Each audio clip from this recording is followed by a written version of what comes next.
Aloha and good morning, everyone. It is Thursday, August 22nd, 2024, and the time is 9:03 a.m. Will the Committee on Planning and the Economy meeting please come to order? I would like to welcome committee members Say, Wire, and Okimoto. I understand Committee Vice Chair Cordero will be coming shortly.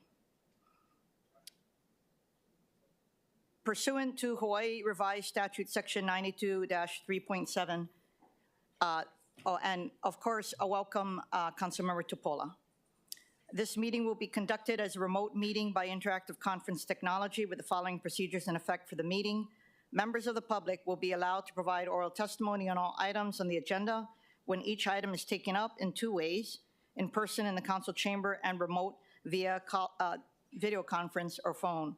Before testifying, each person shall state their name for the record and will be limited to a 1-minute presentation on each item. All persons who have registered to testify in person in the chamber will be called upon first. When the timer goes off, please conclude your remarks promptly. Persons who have not registered would then be given an opportunity to testify.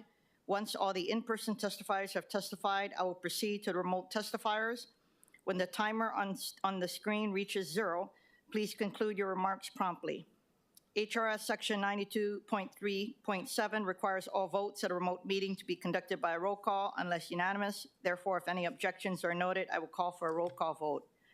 Written testimonies, including the testifier's address, email address, and phone number will be available to the public as described on the posted agenda. As a courtesy, please turn off all cell phones for the duration of this meeting. Thank you. Moving on to agenda item number 1, Resolution 24-193. This resolution confirms the appointment of Edmund Hune to serve on the Liquor Commission of the City and County of Honolulu for a term to expire on December 31st, 2025. A public hearing on this measure was held on August 7th, 2024. Before I call up the appointee, I would like to take public testimony. Proceeding first with in-person testimony in the council chamber. Clerks, do we have any in-person testifiers for this item? Chair, there are none. Is there anyone else in the council chamber who would like to testify on this item? Please come forward to the testifier podium and begin by stating your name for the record. Proceeding on with remote testimony. Clerks, do we have any remote testifiers for this item? Chair, there are none. And is there anyone else standing by remotely? Please raise your hand. Seeing none, is Mr. Edmund Hune here? And would you like to come up and say a few words? Good morning, Chair. Good morning, committee members, council members.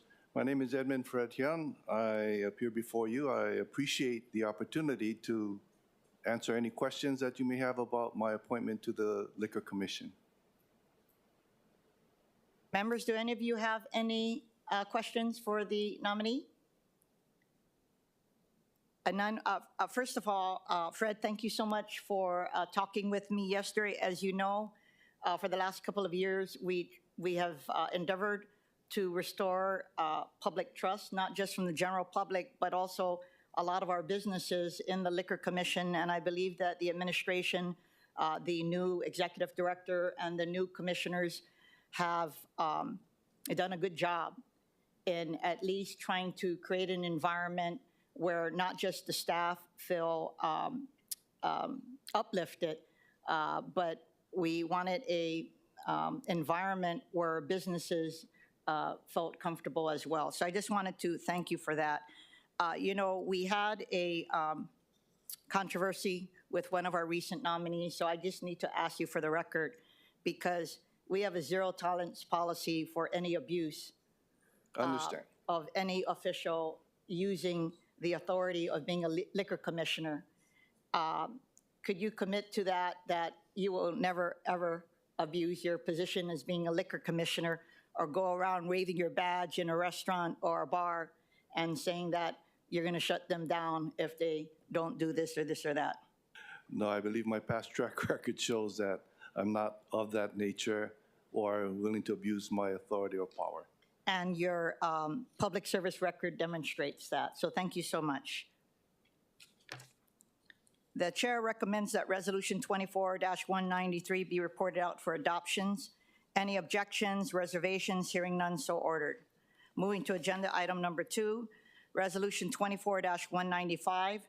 This resolution confirms the appointment of Christina Bushnell to serve on the Oahu Historic Preservation Commission of the City and County of Honolulu for a term to expire on June 16, 2029. Ms. Bushnell is an urban planner with a strong background in cultural resource management. A public hearing on this measure was held on August 7, 2024. Before I call up the appointee, I would like to take public testimony. Proceeding first with in-person testimony in the council chamber. Clerks, do we have any in-person testifiers for this item? Chair, there are none. Is there anyone else in the council chamber who would like to testify on this item? Please come forward to the podium and begin by stating your name for the record. Seeing none, proceeding on with remote testimony. Clerks, do we have any remote testifiers for this item or anyone else standing by remotely? Chair, there are none. Is Ms. Christina Bushnell here?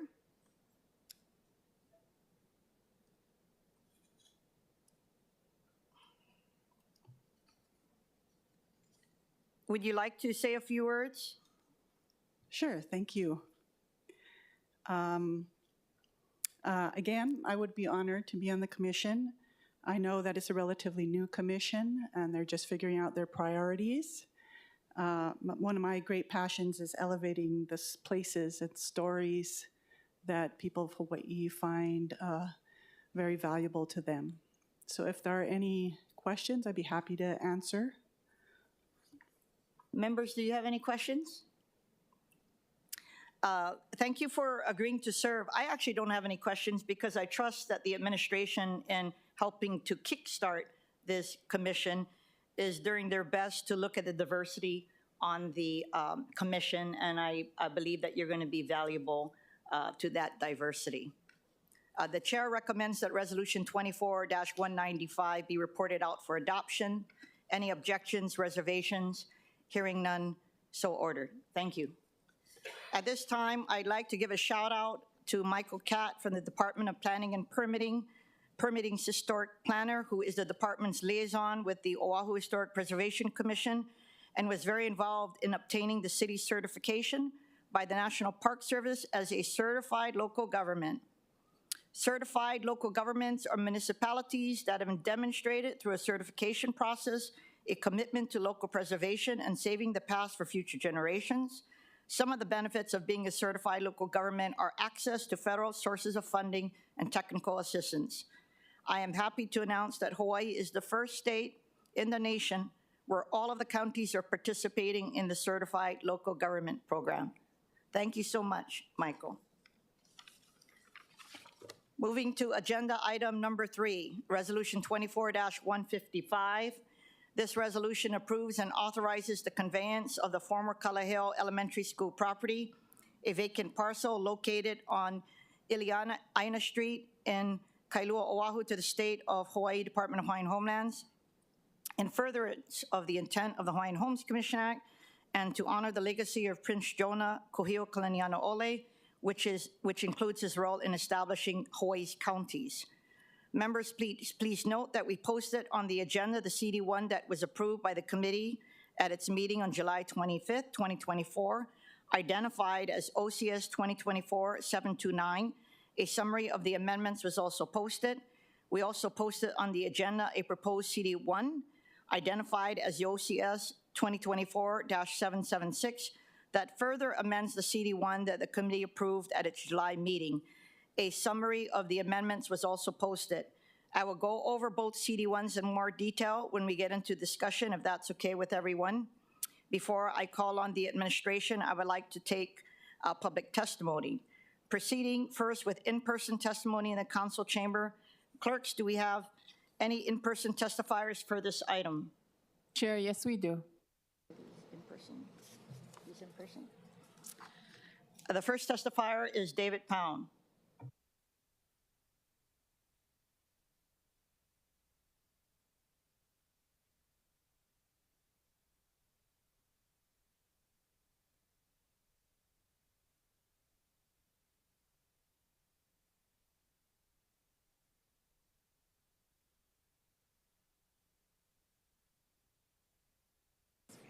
We're good, thank you. Good morning, David Pound for the record. I'd like to state my opposition to the resolution as currently written because it does not provide sufficiently explicit protections for homeowners abutting the site. It has been clearly documented that the development of the site is at significantly high risk due to the extremely unstable and highly fragile clay soils comprising the site.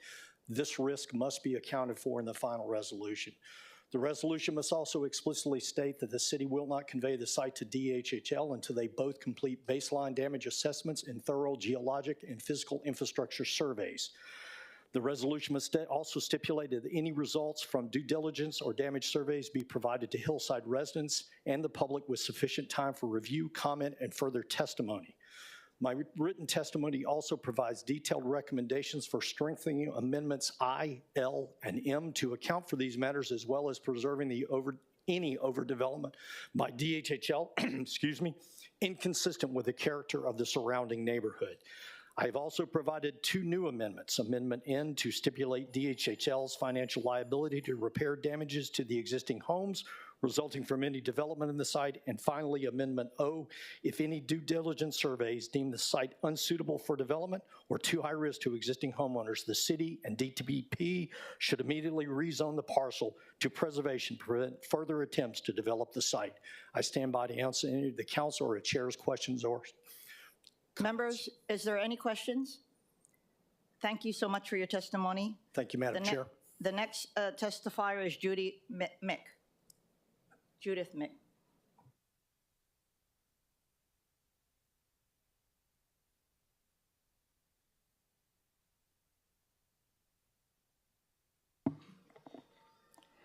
My name is Judy Mick. I'm a resident of the Kalaheo Hillside. I oppose this resolution that would convey this 10-acre parcel for home construction. A 1952 soil study revealed this clay soil, which is the slope of a caldera, shrinks and swells with weather conditions capable of uplifting foundations and slabs. Dry soil cracks into bricks a foot across, and the soil creeps downhill when it's disturbed. The Hawaiians listened to the land, but mainland contractors did not, and built 500 homes on this unstable land, and the residents have paid the price ever since. Kaneohe Ranch, the original land lease owners, sold the hillside properties at a discount when faced with a lawsuit for poor land condition in the early 70s.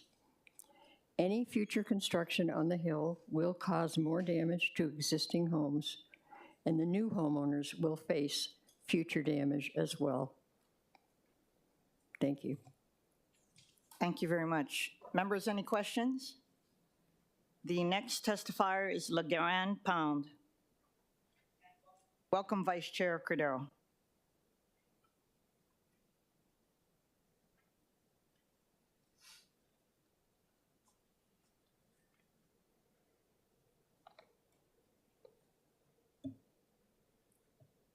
Hello, my name is LeGrand Pound. I'm also a resident at Kalaheo Hillside. Thank you for giving us the opportunity to speak on this resolution. Thank you for hearing the residents and amending the resolution thus far. I do believe that there need to be further amendments as spelled out by Dave Pound.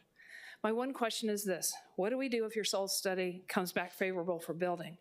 We have numerous studies spanning back to 1950s that say it is not favorable.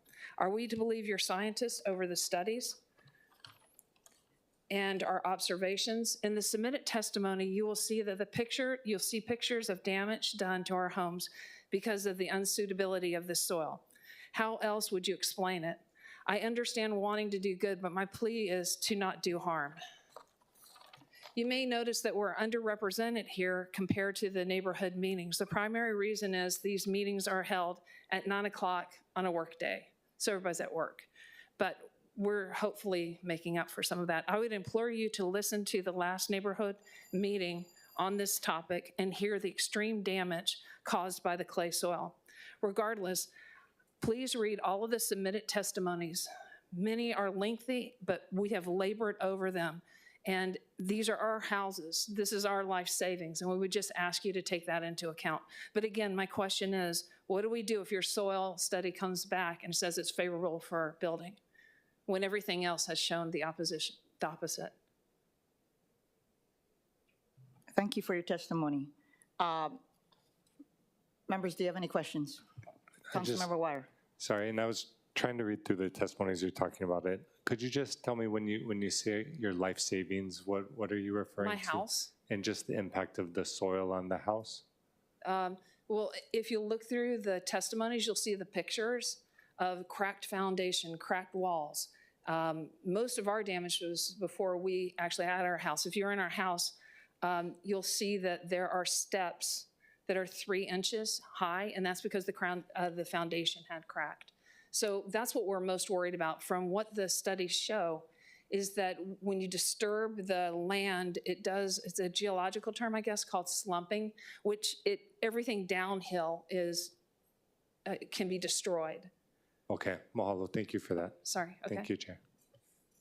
The next testifier is James Hancock.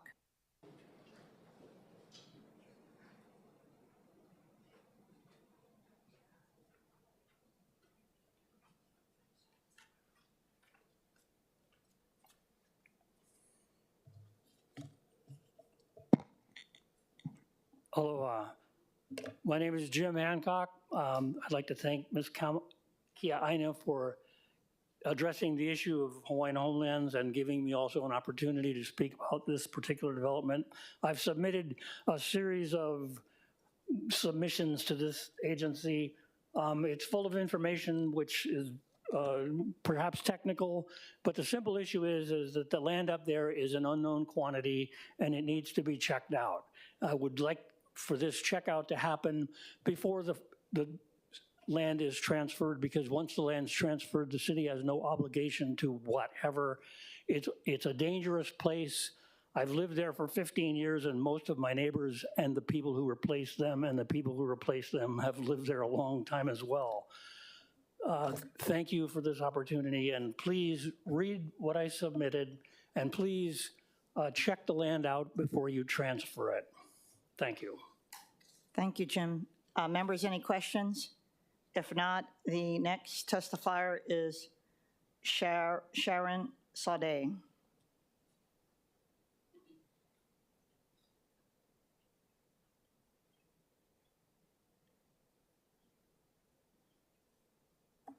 Good morning, excuse me. Good morning, council members, and thank you for this opportunity. My name is Sharon Sadi. I've lived immediately adjacent to the parcel in question for 15 years. I also have a personal interest as a 30-year experience as a civil engineer, strongly involved with planning and assessment of developments.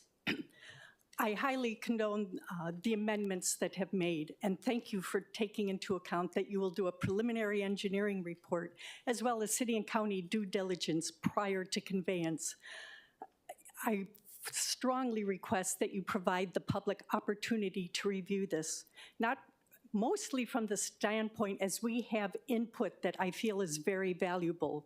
We have seen considerable damage to our properties, and it is expensive. We are facing a $40 minimum replacement for crashed retaining walls, and they can't guarantee that the new ones will stay in place because it's evident the land is moving. Thank you very much. Thank you so much. Members, any questions? The next testifier is Sarah Izen.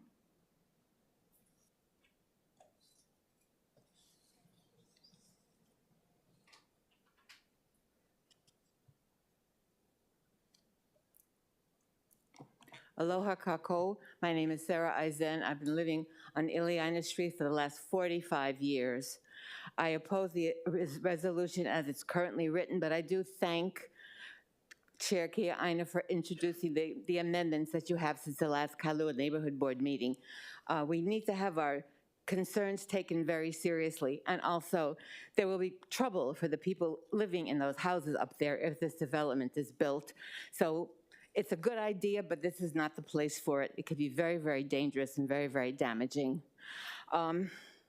So I also really agree. This is the third time that this land has been, they have tried to develop this property, but every time they discover that it's no good. This is the third time. So if the assessments show that it's no good, please let's rezone it to preservation P1, which is what a lot of the land up there is, and we won't have this problem again.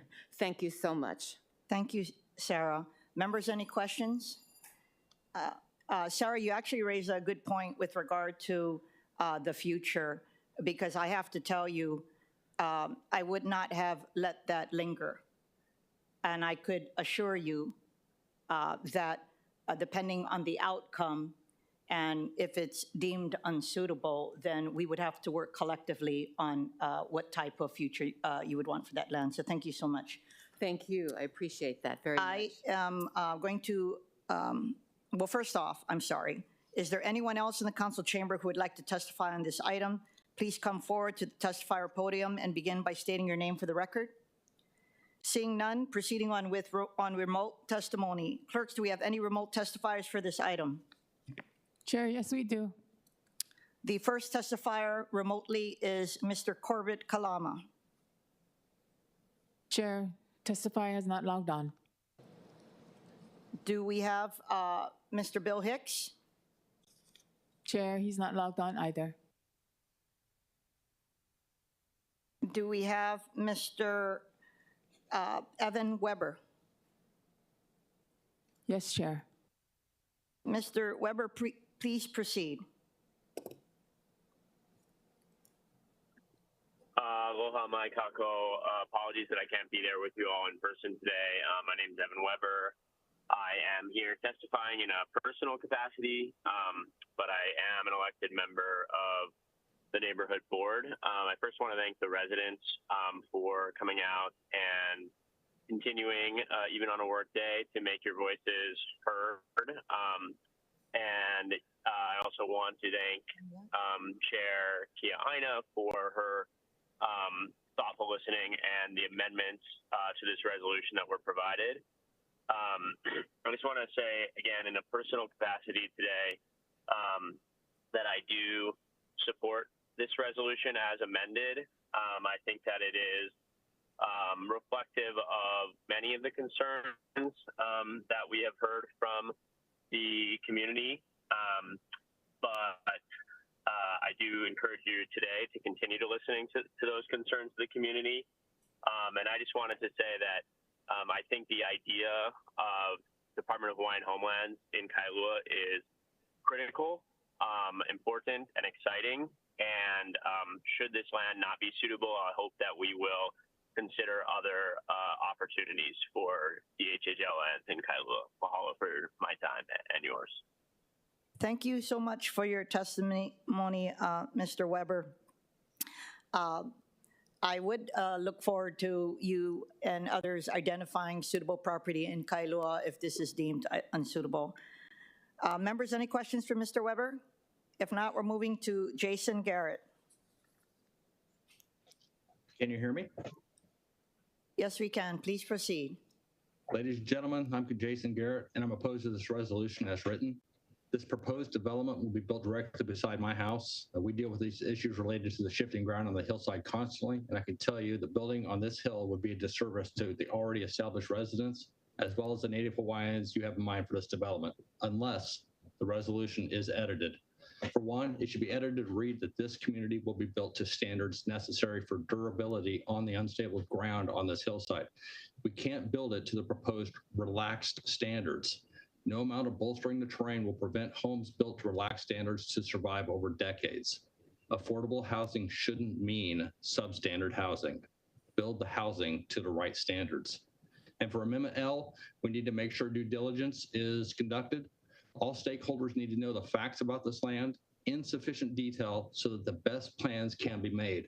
Otherwise, the entire community is taking on risks that they can cost us all in the future. Don't rush this, do it right the first time, and that might ensure we only have to go through this once. We all know the parable about the foolish man who built his house on a foundation of sand just to watch it collapse, and none of us want to be remembered that way. Thank you. Thank you, Mr. Garrett. Clerks, is there anyone else standing by remotely to testify on this measure? Chair, there are none.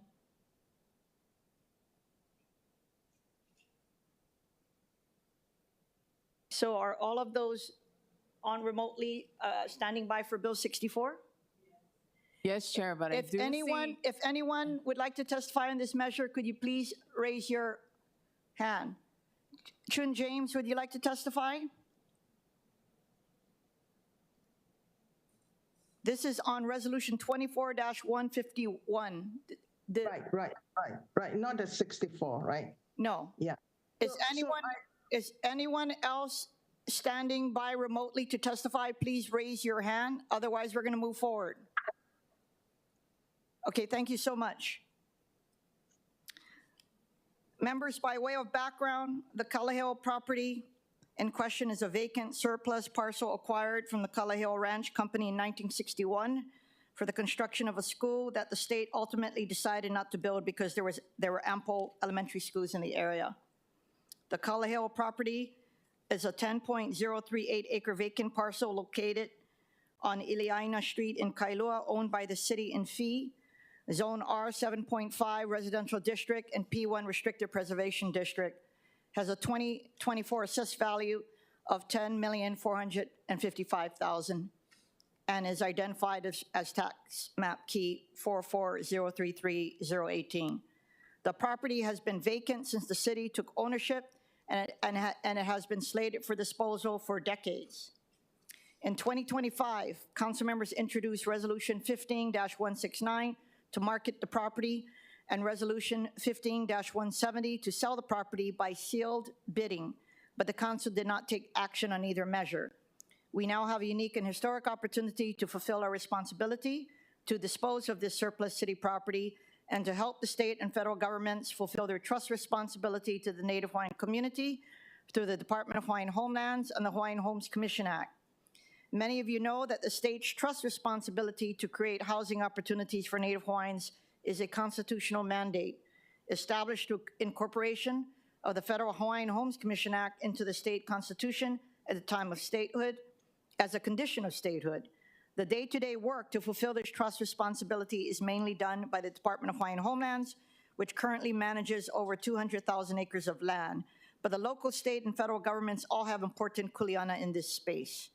For the city's part, we have repeatedly demonstrated our commitment to supporting a thriving Native Hawaiian community and to providing housing for city residents while addressing the city's affordable housing crisis.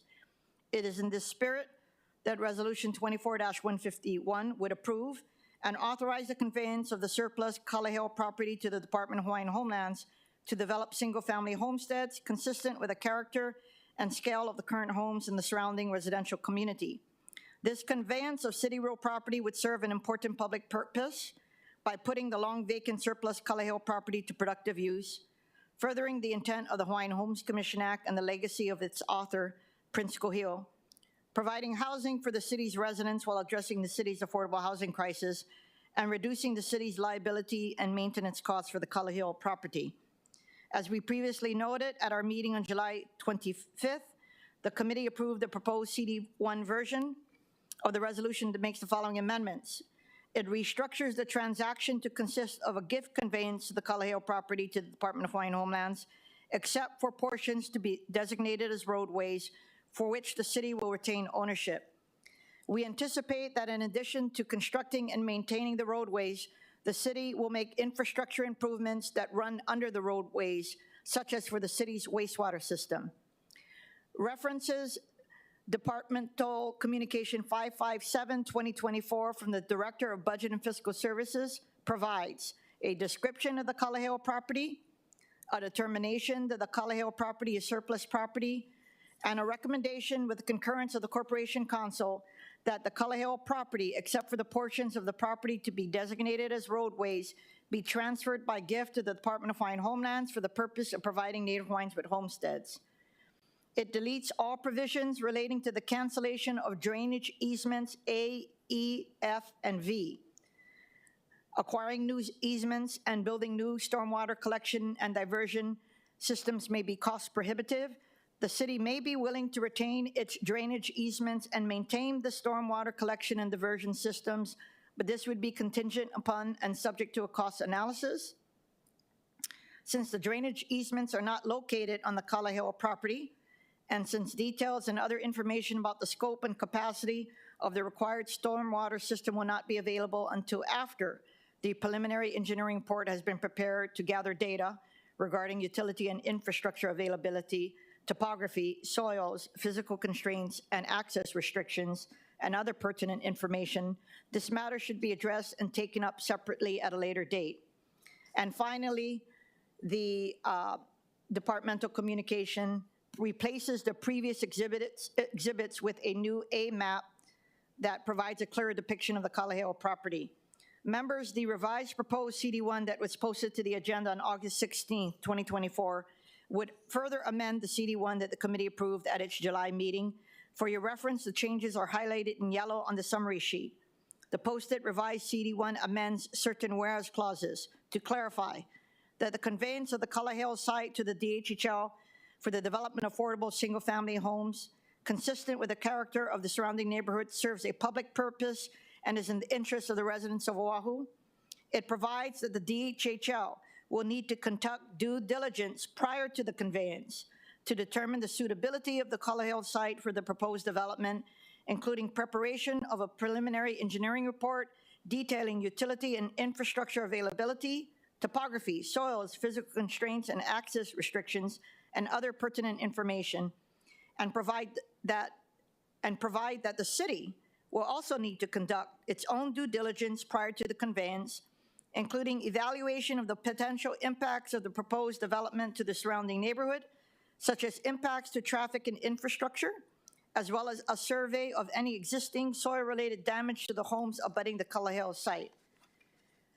These additional amendments clarify that the Council's authorization, that is the subject of the resolution, is the first step in the conveyance of the Kalaheo Hill site to the Department of Hawaiian Homelands, and any conveyance will still be subject to due diligence and negotiation by both the city administration and the Department of Hawaiian Homelands to determine the specifics of the transaction before the conveyance can be completed. For the administration, we have Andrew Kawano, Director of Budget and Fiscal Service, as well as Denise Asiri Matsubara, Executive Director, Office of Housing. We also, of course, have in the audience the Chair of the Department of Hawaiian Homelands to be able to answer any questions. So, Director Kawano?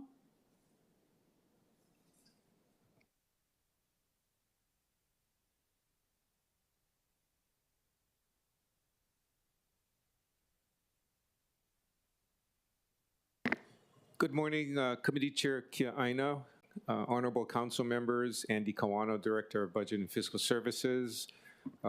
As read by Committee Chair, Administration supports the proposed CD1, and we are here for questions. Members, are there any questions for the Director? Director, there is a question raised during the testimony about the standards that will be undertaken to conduct a due diligence, and this might be more appropriate for the Department of Hawaiian Homelands as well.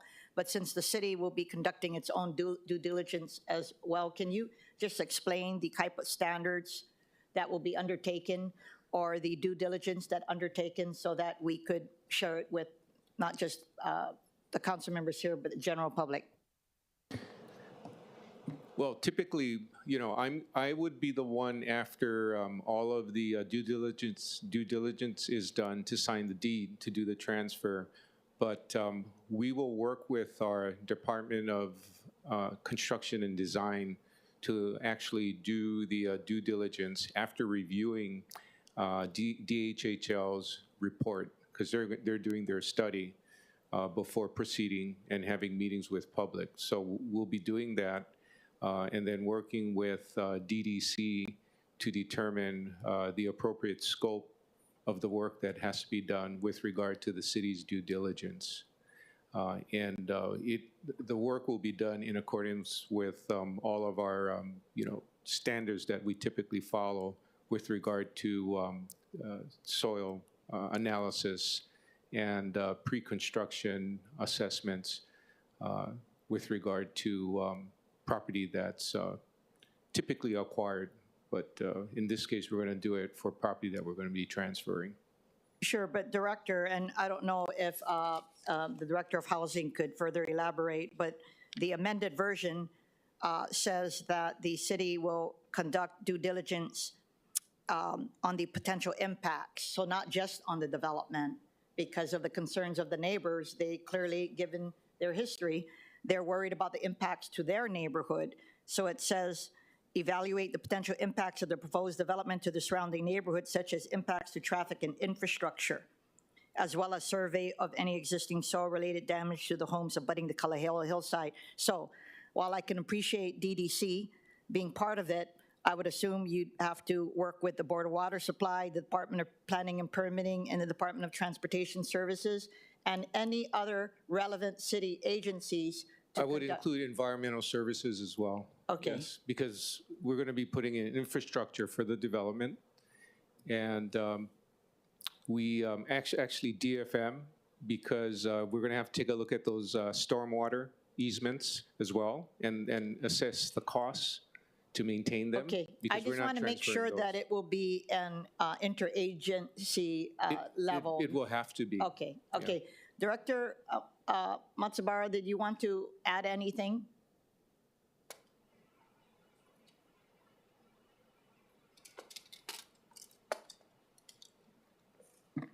Good morning, Committee Chair Kiaʻāina, members of the committee, Denise Seri Matsubara, Executive Director for the Office of Housing.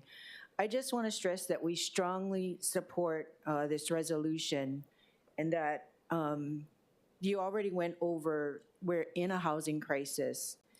You know, the recent study by DBED says there's a projected demand of anywhere from 13,500 to 24,000 new homes are needed. This is a very unique opportunity because the dearth in supply, particularly of single-family homes, is very acute, and particularly on the windward side, because most of our development is coming in on the west side or central Oahu. So this is a very unique opportunity, and to partner with DHHL on this is another important reason why this is so important for us. It's a unique opportunity with DHHL, which is a government agency that also has a source of funding for development. They have NAHASDA funds that can help support the development. So working hand in hand, I think what we need to not lose sight of, because we're working with a government agency that has a track record of development. You have a former developer from the Hawaiian Community Development Board heading that agency now. Helping him is the former vice president of HASECO. You don't get that kind of experience in a government agency very often. They're going to conduct their due diligence as necessary. They'll be asking for a right of entry, and they will be conducting that. So we want to acknowledge the serious concerns. We take it seriously as well. They will be conducting the due diligence. And so my time here is just, there is such a lack of supply, particularly of single-family homes, that I think we really need to support this resolution and recognize the filtering process that will go on, because helping a Native Hawaiian get into these homes means another home will be freed up. And if it's not another home, or it's addressing overcrowding, that's going to improve the suitable living environment for others.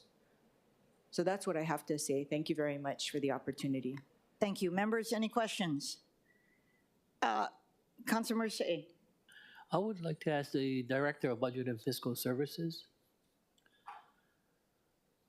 The first question I pose to you is the changing of the provision in regards as sold as is versus now conveyance.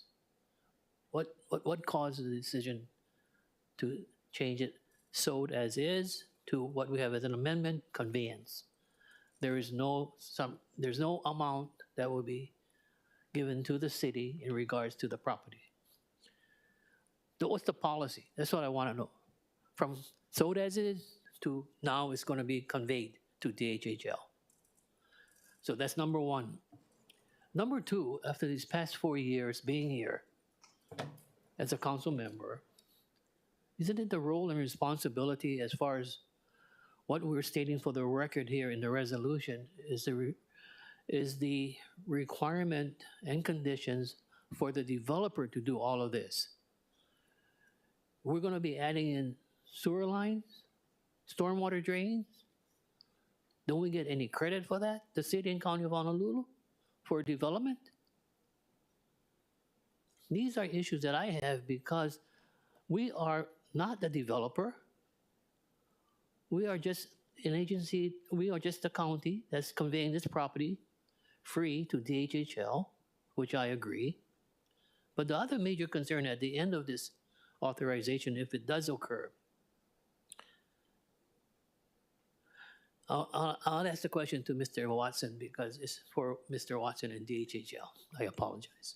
That's it. So just go back to the drawing board to figure out what was the policy change as far as from sold as is, now you have it in the resolution conveyed, free. It's a generosity from the city to DHHL, I hope. It's a gift. So Councilmember Say, thank you for your questions. I appreciate that you raised them because it should be discussed. I'll go with the second one first. Yes, please. Regarding putting in infrastructure for sewer lines, water, and taking on the assessment and cost analysis of the easements for storm drain. We as an administration discussed taking those on. We decided that we wanted to support DHHL in its efforts to develop homestead housing for those that qualify with Hawaiian ancestry. We made the decision to support that, and it's not unusual to do that. My understanding in terms of talking to administrative level staff that have been around for a long time, longer than I've been around. It's been done in the past for different developments. And that's why it was done. Your first question in terms of why the change from sold as is to conveyed, I'm really not qualified to respond to that. I will check with Corporation Counsel and find out what that means with regard to the transfer. And I do know that it's a partnership, and we're going to work with DHHL to make it work right if we determine that we can move forward after all of the studying and due diligence is completed. And one final. Wait, Chair, I'm sorry, Councilmember Say, I think I can answer your question because at our last hearing, we took out the previous land exchange as part of the consideration. So the transaction is not including that, and so this is a conveyance. We are not considering the past land exchange as part of this. So that was just a slight modification of the verbiage. Okay. So this is a outright gift of conveyance. But see, originally it was sold as is. That's what I'm questioning. Because we were going to be paying the Department of Hawaiian Homelands. The Department of Hawaiian Homelands was going to waive the money that we were going to pay them for the land exchange. Okay, so there is a land exchange. There was previously, and we took that out because it was, the issue in and of itself was complicated, and we didn't want it to derail the overall intent of this resolution. And my final point for the director or the housing director is that if we are going to do these improvements, Director Kawano, can these improvements also be a community benefit for those present landowners that may be affected by the project? Incorporating the total project of sewer lines replacement, water line replacement, stormwater replacement, drainage, etc., benefit the community also as a buy-in, or like we call here, community benefit. So, I'm not an engineer, but just thinking through this logically, if we move forward, and just as an example, for storm drains, if we determine that development will require more throughput and capacity in terms of stormwater going out, and we decide that, we're going to have to increase that capacity, it will benefit the public because we're going to have to work on the storm drain passage and collection and, taking the storm drain away without causing more damage. And it's gonna cost money. It's gonna have to be engineered, and we're gonna have to determine if we're going to be able to afford it. And that's why I stated earlier in the last meeting that, we'll take on the storm drain easements, but we're going to have to assess costs as well. It's going to depend on cost at the end of the day. Okay, thank you very much, Madam Chair. Councilmember Say, thank you. Actually, those are very good points, which is why we distinguish between the actual project and then the impact to the neighborhood. Completely separate processes. The reason that we have the retention of the roads is because $25 million was put into the budget. While it will likely expire if this project were to get off the ground, we would probably put it in another budget, and that is separate from the city's due diligence, and that if it would require necessary funds, that would be part of, we would have to look into that to make sure that the proper infrastructural improvements were made. But those are very good questions. Director of Housing, did you have something to comment about this? Yeah, from a policy standpoint, we do, and I'll call on Director of Housing. Thank you. I just wanted to make a general statement about infrastructure, and it is in our housing plan. So just in general, one of the city's commitment is to invest in infrastructure to support affordable housing. So I just want to put that out just in general. That was the whole point of trying to lower the cost of housing, and this is the city's investment in one of the forms in which we support affordable housing. Thank you. And Councilmember Say, I also want to say that this is breaking new ground for the city. And as many of you know, when it comes to a lot of other issues, when people say this is the federal government's kuleana or the state's kuleana, I just don't believe in that. Where the city could help in the advancement of affordable housing, whether it be Hawaiian homelands or not, I think that we should stand ready to help in whatever way we can. Members, did you have any questions for the Department of Hawaiian Homelands or RM Tao, who will be conducting the due diligence in the neighborhood? Councilmember Okimoto. Thank you, Chair. I had a question for Director Watson from DHHL. Thank you, Director Watson. And I want to thank you. I know, Chair, you had worked on putting in verbiage to address the concerns of the residents. But if you could identify yourself before speaking, Director Watson. Yes, good morning. I'm Cully Watson, Director of the Department of Hawaiian Homelands. Thank you. So I was just curious because we want to pay attention to what the residents are saying, and we know that they have their concerns. I know that committee chair put in lots of things to address that.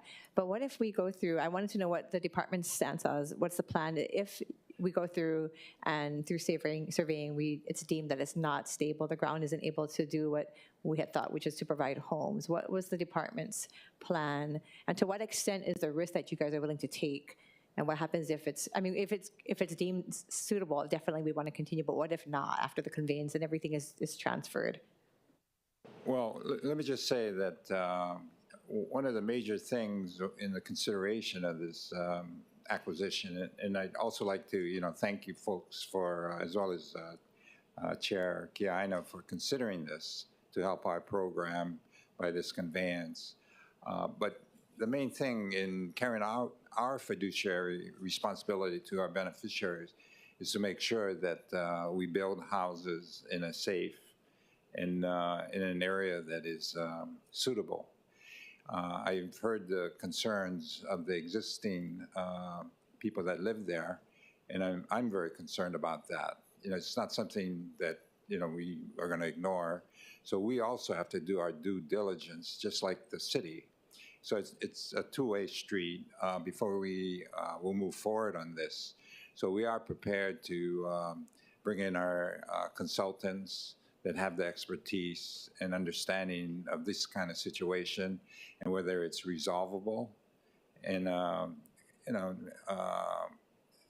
cost and not a cost prohibitive situation. So that's another consideration. We're also concerned about, granted, we're going to develop the land, but the lands around it, including the neighborhood, are concerns also. Having been a construction litigation attorney representing the state of Hawaii with the Attorney General's office, I'm very familiar with litigation. That's one thing we want to avoid. But more importantly, we want to make sure when we, and if we do accept these lands, that we're prepared to build in a way that not only protects our beneficiaries, but the neighborhood. So I've heard, and I've gone through the list of testimony of the different existing residents there, and every item that they've articulated, we're going to look at. And we also plan on meeting with them when we do our investigations to get a firsthand testimony and evidence as to specific problems there. And if we can address them, we're going to definitely do that. Thank you, Chair Watson. I think it's good for us as a council, but also for the members in the community to hear that, because I know as much as we have the issue of addressing the housing crisis, and we're looking forward to hopefully this being a positive benefit, I think it's good for the public to hear that in no way is the department trying to do something that's not going to be responsible. No, we're not going to buy into litigation. I mean, or a situation where I've been in. When I was with the Attorney General's office, we had a project that was built in Honolulu. There's a lot of value engineering and a lot of litigation, and it was done improperly. So I ended up actually representing not only the state of Hawaii and the department, but the beneficiaries, and going after the developer, the architect, and various players that were involved in the construction of the site. And we went in and actually fixed it. But in this situation, we want to preempt that. We don't want to have a situation where we have poorly constructed houses that are built on unstable foundations. No way. And if it is deemed unstable, is it then that it doesn't matter the expense or extent to make it stable, or will the department then be looking at something where this wouldn't be the best thing for your beneficiaries and for any future residents or potential residents to live on there? I'm just kind of trying to understand what extent of the risk that you're willing to take, and where we will at some point draw a line and say this is not going to work out. Yeah, I believe with the technology today, that we should be able to address those concerns, but I'm not sure. And that's where I look to consultants that can advise us. At this point, my answer is I don't really know, but we are going to do our due diligence before we move ahead. Thank you so much, Chair. Thank you, Chair Kiaʻāina, because I think I wanted the community, and for myself to know also, but I want everybody to hear that we're not trying to be reckless and irresponsible. The purpose of this definitely is to address the housing, and definitely to address the needs of our Native Hawaiian community. But I think it's good that Chair Watson was here to share all the things that they're willing to do to make sure that this is done properly. Thank you. Thank you. Do you have any questions for the contractor that will be undertaking the due diligence? If he has a different answer to what was already shared, that would be great. But if it's the same answer, then I'm kind of on the same lines to see. Okay, thank you. Any other questions? Thank you. Councilmember Say. Yes, is the contractor here then? Yes, Mr. Tanoi from RM Tao. Oh, okay.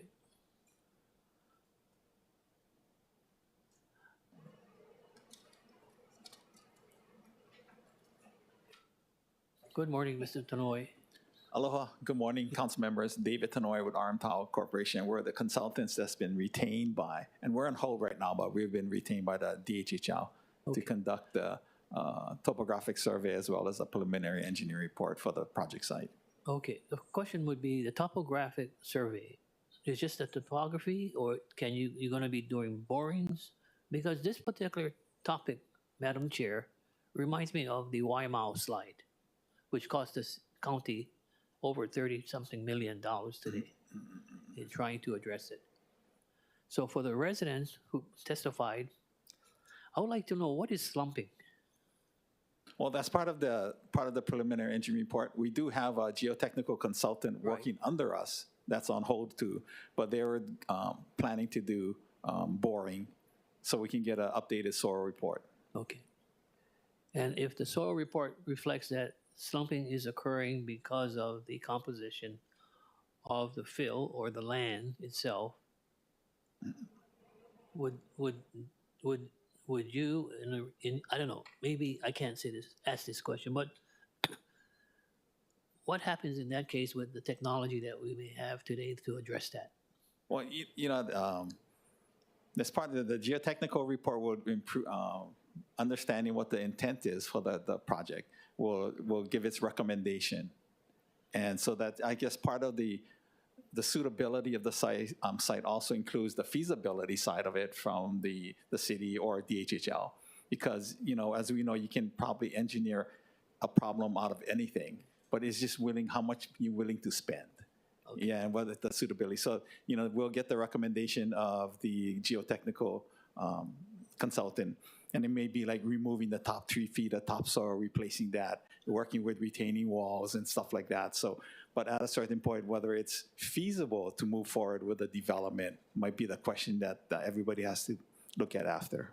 Okay, thank you very much for the response. Thank you. Members, we are in discussion. Councilmember Say. Now, just for Director Watson, the policy of the Department of Hawaiian Homelands is that when the land becomes available, you grant the lease to the lessees. Am I correct? Or is it 2 or 3 different approaches to how homes, the land is leased to the lessees? What I'm getting at, people tell me, oh, Mr. Say, now we get the land, but now we got to go build, find the money for the financing to build. That's not affordable for our tenants or our lessees. Right. Well, with the Act 279, where we got $600 million, we've identified something like 28 projects that include our existing inventory of lands as well as new lands that we've acquired.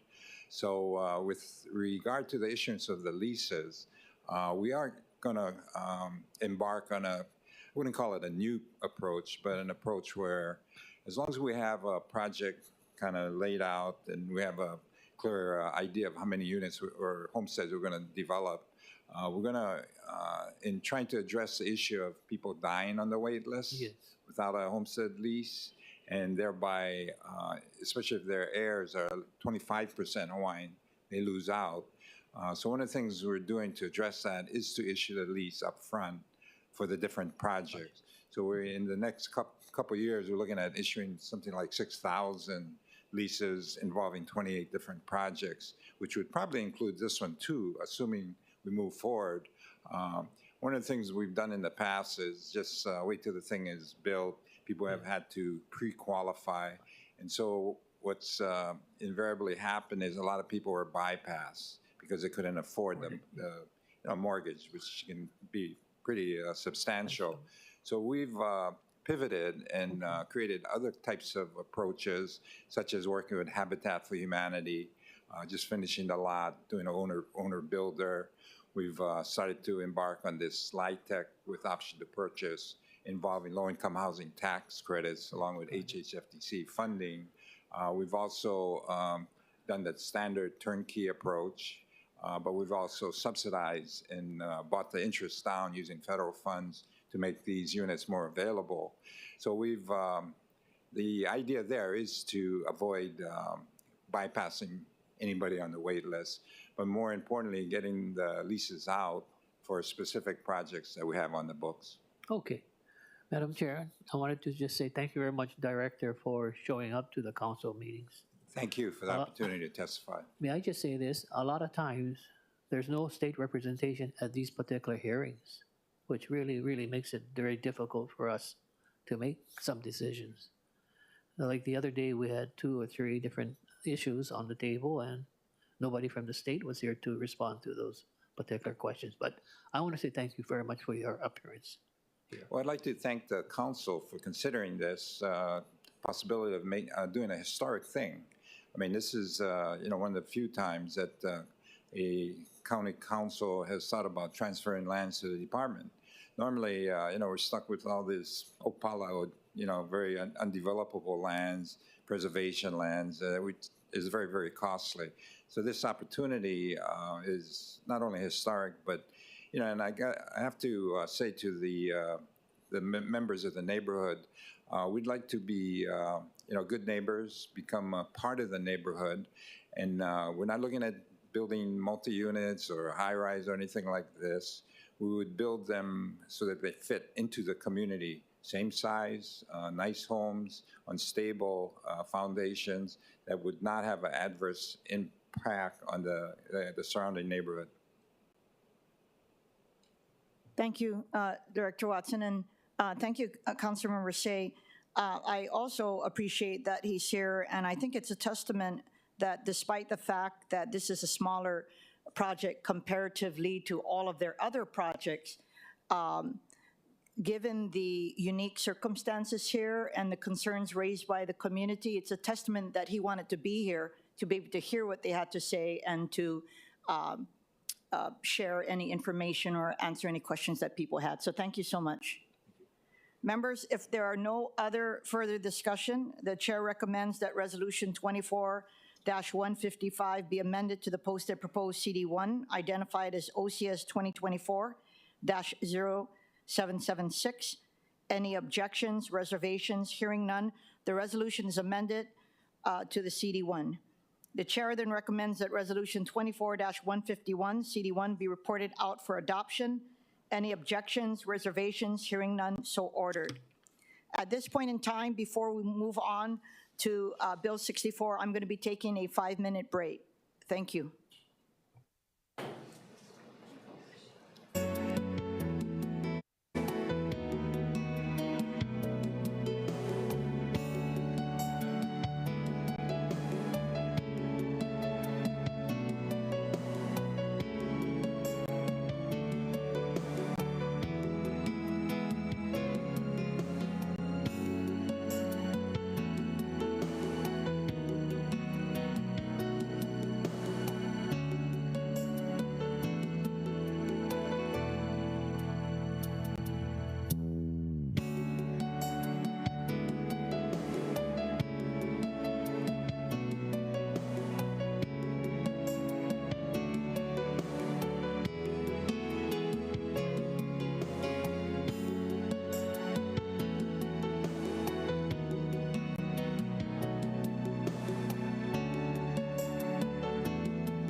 Thank you so much. The Committee on Planning and the Economy will be reconvening. Moving to the last item on the agenda, item number 4, for action, Bill 64, 2023, FD1. This bill addresses the regulation of land uses throughout Chapter 21 Revised Ordinances of Honolulu 2021, or the Land Use Ordinance. We posted the agenda, the proposed CD1 to Bill 64, 2023, FD1, identified as OCS 2024-0694, which incorporates amendments that were approved by the committee at its meeting on June 27, 2024. Members, please also note that as a reminder, and as was done for all committee meetings on Bill 64, roughly 2 weeks before each meeting, I will issue a memo to members about the scope of Bill 64 that will be prioritized and instructions for proposed amendments.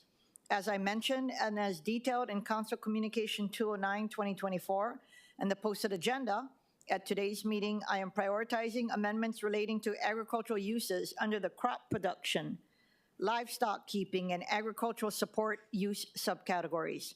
As you know, we have already completed industrial, commercial, residential, and public civic and institutional uses. As a reminder, the uses are color-coded in the master use table. Agricultural uses are green. Each use has use subcategories for agricultural use. The subcategories include crop production, livestock keeping, agricultural support, and accessory agricultural. And each use subcategory has land uses, for example, livestock keeping that includes animal raising and confined animal raising. We have listed on the agenda 3 council communications proposing further amendments to the CD1 version of Bill 64, 2023, FD1, that the committee approved on June 27, 2024. We have Council Communication 214, 2024, proposed by Councilmember Wire. We also have Councilmember Communication 215, 2024, proposed by Councilmember Tupola.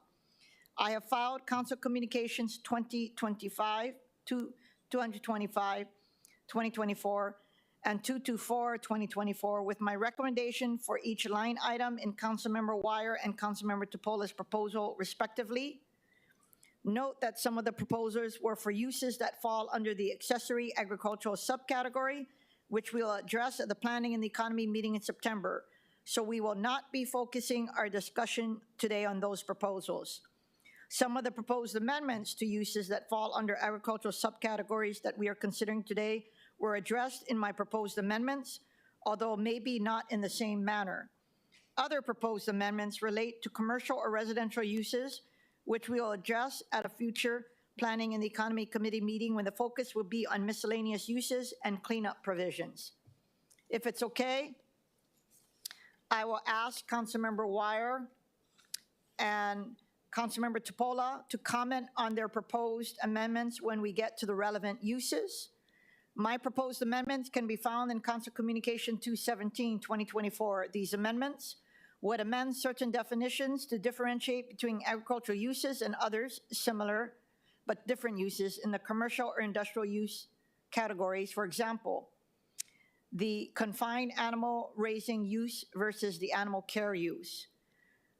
Delete vertical farm as a separate and distinct principal use, and instead include vertical farm as a method of farming under the crop raising and urban agricultural uses. For the livestock keeping subcategory, refer to it as livestock and poultry keeping, and clarifying the definitions of livestock and poultry. It amends standards relating to required setbacks for the agricultural equipment service, major agricultural processing and sawmill uses, and deletes the minimum zoning lot size for the confined animal raising use. It adds back the composting use, which is included in the existing land use ordinance, and it clarifies that the agricultural processing use involves the processing of Hawaii-grown crops and Hawaii-raised animal-related products to make clear that the use supports Hawaii agricultural operations.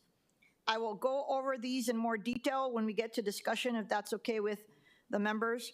Before I call on the administration, I would like to take public testimony. First, proceeding with in-person testimony in the council chamber. Clerks, do we have any in-person testifiers for this item? Chair, yes, we do.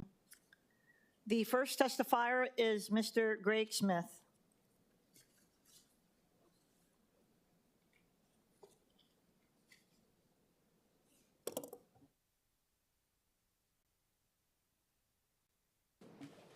Aloha. I'm opposed to the way Bill 64 is written right now. I appreciate many of the amendments that you've made. They clear up some of the problems that seem to be going in the direction of this bill. The acreage size restrictions is pretty ridiculous. I think it promotes a caste system that large landowners have rights and small landowners don't. And I don't appreciate that in our society. The changing of the requirements from minor to major can be very detrimental to a lot of businesses. The cost of doing a major is very expensive, hiring an attorney and all that. Very, very costly. So I'm part of a multi-generational livestock business, and we barely make it through most of the time. And so anything that increase costs is problematic. And then I feel like there's a lot of laws that are already on the thing that take care of many of these problems, and that we don't really need to reinvent the wheel on this. So thank you. Thank you, Mr. Smith. Members, any questions? Our next testifier is Alan Sineski.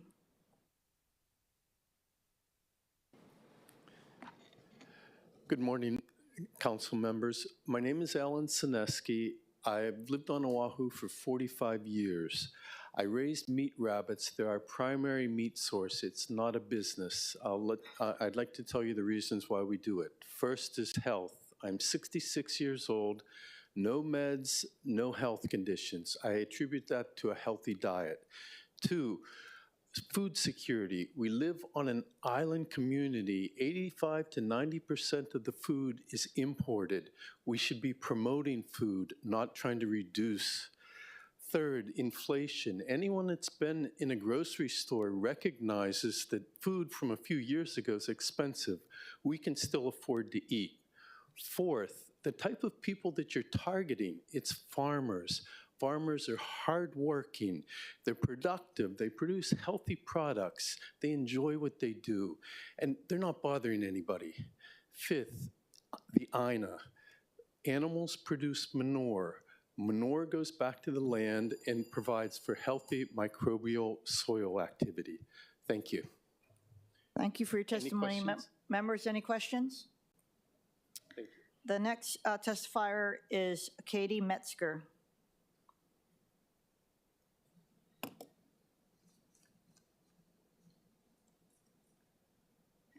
Aloha. Mahalo for this opportunity to speak. My name is Katie Metzger, and I'm the founder of Hanai Hives. We're a bee farm with 4 apiaries on the North Shore, and we have kind of a unique program. We mentor 40 families. They come out to our apiaries, and they learn how to do beekeeping. We work with them one-on-one, and children and families come together, multi-generational, to learn how to engage with our pollinators, learn how to grow their food, and then they harvest after their beekeeping and share it with their ohana and their community. I'm very concerned about Bill 64 because it would pretty much undo all the good work that we've done. In addition to our 2 apiaries where we have our mentorship program, we partner with the Kokua Foundation of Hawaii, and we do a lot of educational programming with keiki, pollinator education. We have a glass beehive. Again, this bill would undo all of that. And most recently, I'm the beekeeper for Turtle Bay. They're very interested in promoting farm to table and growing all their food.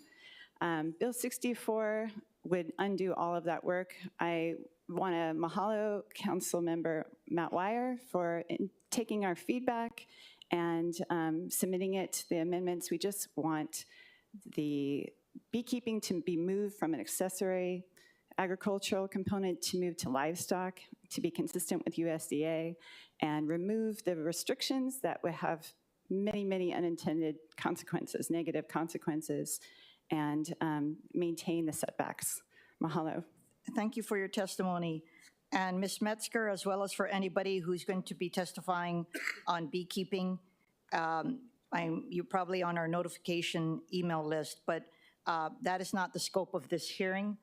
I committed to be taking it up, and I had two attorneys who were at your association meeting. We are well aware of your concerns, and I just wanted to make clear to anybody who is watching as well that these proposals were not made by myself or any other member here. It was made by the Department of Planning and Permitting.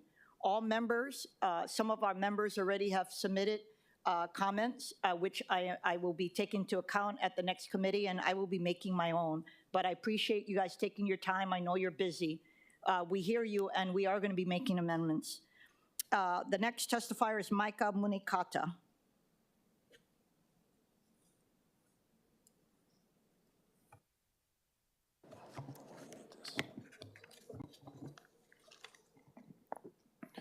Good morning, Chair Kiaʻāina, Vice Chair Cordero, members of the council. My name is Micah Munikata from the Ulupono Initiative. Standing on our written testimony submitted with comments. I think I've come before this committee multiple times just referencing the work that's been done to date. It's been quite a long journey. I really do appreciate all the work, Chair, that you and your staff have put into this measure. Other council members, Councilmember Tupola, I really do appreciate your support for eventually getting to where we are today and to speak to the agricultural use and the importance of it. Just want to continue to reiterate what our group really set out to do. We set out to protect agricultural production on our agricultural lands. Our testimony is roughly 11 pages long. Sorry about its lengthiness, but however, it does cover a lot of the recommendations that came from the group that look to either adjust some of the language or maybe add a word here or there, or maybe even just delete it. You've heard from some others here that maybe the current land use ordinance actually currently works for agriculture. So really what we try to do is provide stuff to the council to really say, like, this is what an agricultural perspective will look like. We do believe that if you're on agricultural land, that it is a privilege. It is a privilege to be on agricultural land, and as such, you should be producing on such land. You'll see some of our general recommendations right on the top that look to even influence potentially some agricultural voices to be reactivated within the council. Maybe within the mayor's office, there used to be an agricultural task force and a liaison that would help to support a lot of these regulations that are coming through. Maybe that could help so that there is less of a disconnect between the industry itself and some of these laws that are moving through the council process. We also think that there would be a great idea to put a position related to agriculture within the Department of Planning and Permitting itself, with all the different plans that come out and all the lands that they touch. It's not a bad idea, actually, to get another voice on there. And then we also mentioned, additionally, just so folks are aware, that we understand that this bill might have some effects on current operations, to really consider, this council to really consider a grandfather clause to help out those operations that may be affected. Thank you very much, Chair. Thank you, Mr. Munikata. I do have a question for you, because you guys, you with the Ulupono Initiative with the Hawaii Farm Bureau have been working with stakeholders. In light of the recent amendments, have you been in touch with all of the stakeholders that you reached out to, so that when you are testifying, you are also amplifying their voices as well, or encouraging them to opine directly? That's correct, Chair. You'll see our group referenced in our testimony. Most of them did submit written testimony. Most of them might actually be on today, either through Zoom or here in person, to testify. Again, the idea was to reference the work that we did. We did spend quite a bit of time going line by line on the then Bill 10. We have since adjusted it to the current version before us today, which is the proposed CD1 EK6. So again, I know that this bill continues to move, so we are continuously engaging with a lot of the industry experts. Again, it's just our group. I just want to make that clear. There's a lot more agricultural producers that are out there that probably have concerns on this measure. As I know, Councilmember Tupola has met with various folks within the community as well. Our group was more on the folks that initially participated with Bill 10 back in 2022 and leading into 2023. Got it. So two things. I do know that agritourism is going to be brought up at the next hearing, as well as beekeeping, but there are some within who have been advocating for animal sanctuaries are very disappointed that a carve-out was not made for them. Given that you are working with a lot of the major agricultural stakeholders, what is your opinion on animal sanctuaries being on agricultural lands? I think in general, Chair, if I may, I think our general stance on agricultural land is we want to ensure that production is occurring on our agricultural lands. I think what you'll see in various versions of this bill, which you folks have already amended and added in, and then we continue to reiterate in our testimony, is to just have a simple majority of 51% of your agricultural land in production. And this is a land that's farmable and suitable for ag production. So not all land is the same, right? I mean, there's gullies, there's streams, there's rocks. Not all land is farmable. So if you're doing agricultural production on your Ag 1 and Ag 2 lands, for example, then maybe some of these other things might be able to open up. I do want to state that from our group's perspective, we really do want to encourage agricultural accessory type options. So I'm not too sure on the definition, Chair, on animal sanctuary and what that may mean. However, you know, there was some discussion on some of the animal care facilities, whether it's related to agriculture itself, whether it be ranching or farming, or if it's more on the veterinary side or caretaking or even household pets boarding type of thing. So I think it really comes down to a policy call if we want to allow for that kind of stuff on like Ag 1 or Ag 2 lands, for example. But in general, I think we want to express the concern from the producer's perspective to really state that we think production should be the #1 thing you do on these lands. Thank you so much. Councilmember Tupola. Yeah, I just wanted to highlight 2 things that you wrote in your testimony. First off, thank you for your work. Thank you for gathering the voices of your group. The comment that you made about us reconvening a agricultural commission or what, you know, we already have listed in the city, I think we've brought it up numerous times, and I think at this juncture it's so important. So I will be working with you and others to try to get that going. Secondly, the comment that you made about grandfathering in people who may be harmed by this is kind of a huge statement. I just need to make that across the board. If anything passes and people are permanently put out of business, like that just can't be. We just don't even have enough farmers and ranchers already, and we don't have enough, you know, ability for them to do what they need to do, and I just would never, ever want that to happen. So thank you for writing those 2 things. I agree with both of them. Thank you, Chair. Members, any other questions? Thank you so much. The next, Councilmember Say. Mr. Munikato, I was very disappointed, not with you folks, Ulupono, but more as far as the news reports in regards to 2 major sustainable, resilient industry in ag. One was an egg farm on the Wahiawa. Does it have to do with the land use ordinance? The egg farm that closed down last year? Peterson. I apologize, Councilmember, I didn't hear the question. Okay, the question was, yeah, I was very disappointed last year when there were 2 major agricultural endeavors that closed. The first one was Peterson Egg Farm. Was it tied to any of our land use ordinances? I don't believe so. Councilmember, I do think what our group would really like to show, and this is where our recommendations come in, our 11 pages roughly in our testimony today. It really shows that agriculture is a tough business. It's extremely tough, razor thin margins to even make money. I mean, most of our businesses don't make money when it comes to agriculture. So, I mean, if we can look at some of our regulations and find ways to support agriculture in a way that pulls back some of the regulation and maybe gives more opportunity for some of these producers to make more additional income, I think that would be great. I think some of that, Councilmember, is actually addressed in like the accessory agriculture, which will be taken up next month, because that is another revenue source that agriculture can tap into. Again, you want to ensure that people are producing on their lands, first and foremost. Secondly, then you can do some of these additional items that might bring in revenue. Again, promoting local production. And finally, the other one that closed because of the sale to a Utah family. Didn't the Department of Ag try to help them out in finding a deal? It was a cattle ranch that closed down also.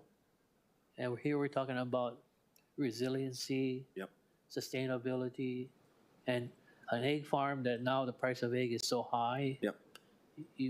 And even for meat, I just feel that we're missing the boat. Instead of going forward, we're going backwards. So I just wanted to voice my concern And I hope the general public out there realizes the difficulty it is in being in agriculture. Yeah, thank you. Thank you, Councilmember. Councilmember Wire. Thank you, Chair. I just wanted to maybe kind of flesh out, especially I know admin's going to be doing the budget draft, and then of course we'll look at it next year. So I'm just kind of figuring out what role, if you're wanting additional positions, say in DPP, like what role you see the Sustainable Agriculture and Food Systems Manager that we currently have at OER playing versus DPP versus other departments. Yeah, no, thank you for that question, Councilmember. I think that's a very important resource that currently exists within the council. I think OER is doing a great job. I think through the leadership of Amy Alsobai and her team, I think that there's great staff that have come on recently with some of the turnover that happened in the last year. So it's great to see some of that staff coming on board and willing and engaging with the industry in a way that seems extremely helpful. I think when you talk about economic development versus regulation, it gets a little muddy as to where people stand. I mean, I think there's some of that issue that currently exists even at the state level. But really, I think it's increasing the communication, whether it be that particular staff that currently exists with some of the folks maybe at DPP or even in the mayor's office to elevate that voice. I think what we've seen through the agriculture industry is there's a desire to want to support what this body does. So an agricultural task force, if it's a voluntary one that gets reactivated and we have folks that participate in our group or with Councilmember Tupola's group that want to participate, I think that would be amazing to start those conversations up again. I think this is a need statewide, just to make that clear. But this council could really benefit from a lot of the work that it's looking to do with the land use ordinance. Okay, mahalo for that. Thank you so much. We're going to move on to the next testifier, Raquel Achu.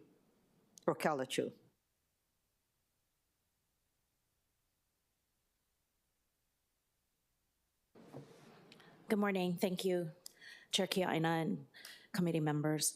I'm Raquel Achu, Pico to the North Shore, Wailua Moku.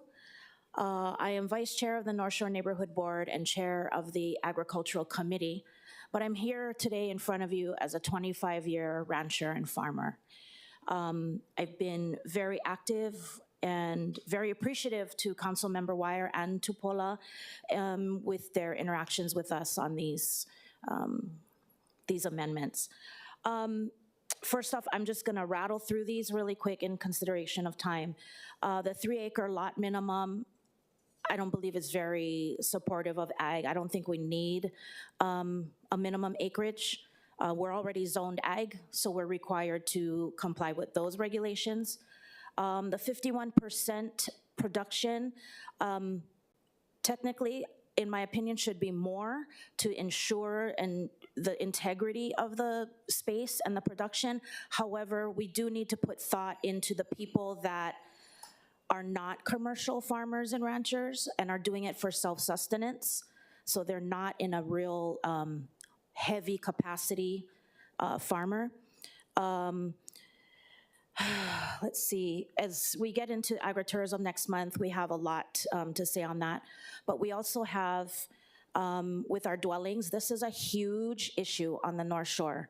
Ag 1, Ag 2, building restrictions, that's the attraction to people buying the land. They're thinking they can just come and build whatever, and it takes away from what the integrity of the land is meant to be.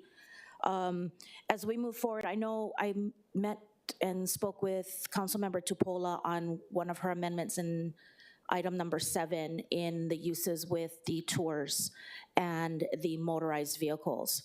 I do believe we're able to have those opportunities without those motorized vehicles and being able to conduct a very strong educational purpose for these ag lands that promote and sustain us for the future. Thank you. Thank you so much. I actually have a couple of questions. First of all, I wanted to state that the 3-acre minimum was struck. Okay. So it is not in here. That was actually a major concern for almost everyone. If you had to put a number on beyond 51%, what would that be? Right off the top of my head, I would tell you 80%. And I say that because when I bought my property, I knew what I was buying. I knew what I had to do to comply with it, and I've done that. But I was inspected once by real property. I'd never been inspected ever, and they did not tell me that there was a minimum. They said I had to use my full property. The only acceptance was the square footage for my dwelling. So I've always operated in a sense that I had to use full property. Thank you. Members, any other questions? Thank you. Councilmember Tupola. Yeah, I just wanted to say thank you, Mr. Chief, for everything. I feel like your testimony should be much longer. I know Raquel has a lot to say, but we thank you. We read it. I've heard it.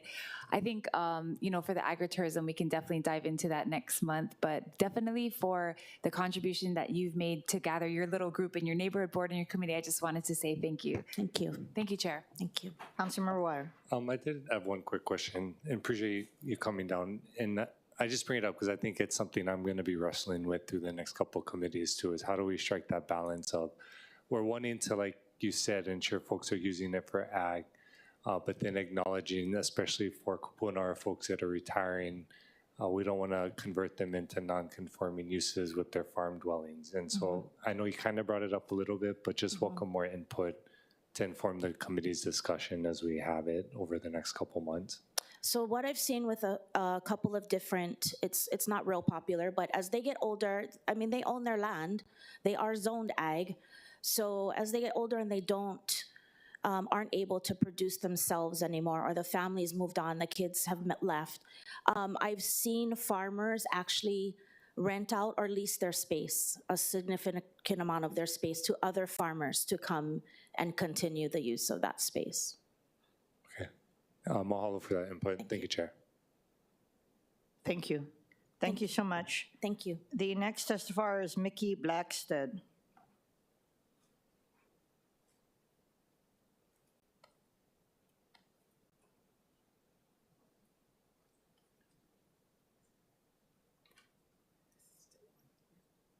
Good morning.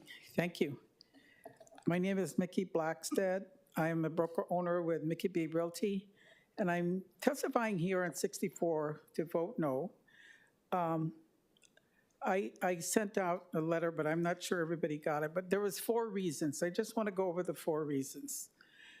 The city has no regulation for animals on ag land. I'll explain all of this. No rules for Hawaiian Humane Society when contacted. HHS will not come out because it's ag land. These are the phone we get. No rules with protecting the consumer if you have a business. No protection from city with zoning. Number 2, CNC tax owners of ag land are the highest in the state, in the area, yet the CNC does not provide suitable infrastructure improvements. In other words, ag land, you know, you have to have your own septic. If you're off-road, you have to run your line all the way down to the main road.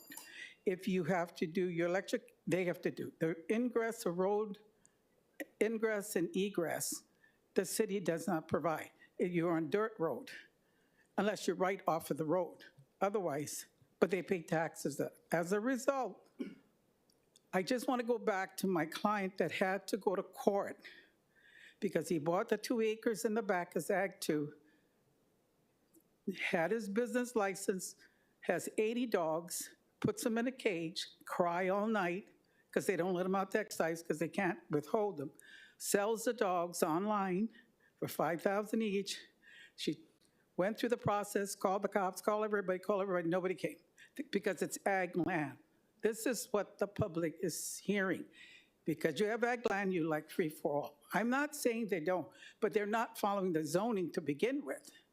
Then they go to the prosecutor. Prosecutor got removed the case from the court because they have no standing. Mickey, I'm sorry. You're going to have to wrap up your testimony, but stay on point with regard to what the bill is and what you would want because a lot that you're talking about is enforcement of DPP. Enforce what is on the books. How do we get the city to enforce what's on the books? The state last year passed a nuisance law. As long as you have a business license, there's no nuisance. You bark all night. We want the state and the city to enforce what's on the books. You don't have to change everything, just do what's on the books. My client now has no value. Who's gonna buy with 80 dogs? Prosecutor told her they can have 1 million dogs on the property. Hawaiian Humane Society says they have no funding, they will not come up. So, we can have all these laws, but what is the property owners around to do? If we can't, when you go to court and they throw it out because it's ag land. That's all. Your point is well taken. Okay. Members, any questions? So I just need to let you know we're facing that on a multitude of issues, right? Right. Monster home, short-term rentals, so that point is well taken. And Mr. Munikata was talking about how we need to potentially have someone actually separate from the task force, is to have someone relating to agriculture specifically at DPP. And I think that's something that we could think of, but it doesn't have to be in the context of Bill 64. Okay, the next testifier is Lourdes Malan. Aloha, good morning. I'm from Waimanalo. I'm also on the neighborhood board, but I'm here representing myself. Bill 64 has made a huge improvement compared to Bill 10. There's still a lot that has to be done regarding ag. Sanctuaries is huge because cats and dogs are not livestock, which makes it a weird, we need that here on the island, obviously, because we are an island. We don't have the room, and they need to have somewhere to board them, to put them. And I know the ag situation being ag land and ag uses, it's very tricky. I know that's going to be brought up later, and I really hope we really consider it. I was here on beekeeping as well, which is now being moved to September, so I'll be back for that. But one question I did have, which was, part of the bill is to help stop gentleman farms, which we know is where they built this huge, beautiful home, grass, and one banana plant, and there you go, I'm ag. How is that going to be enforced? Are you guys going to be able to, with this bill, go and stop them and say, hey, you bought 50 years ago, you've been doing this for 50 years, now you have to follow this rule? Or are they going to be grandfathered in if you do grandfather in certain sections, which is another issue in itself? So that's part of my Good questions. All right, have you finished your testimony? Yes.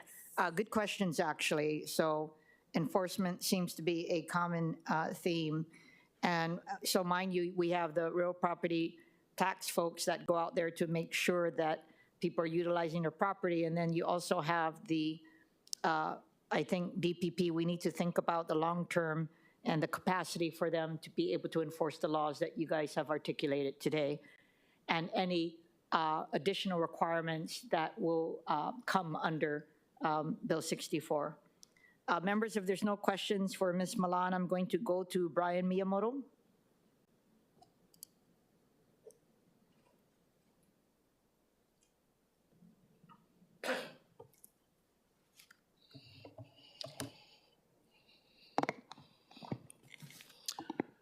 Good morning, Chair, Vice Chair, members of the committee, Councilmember Tupola. I'm Brian Miyamoto here on behalf of the Hawaii Farm Bureau.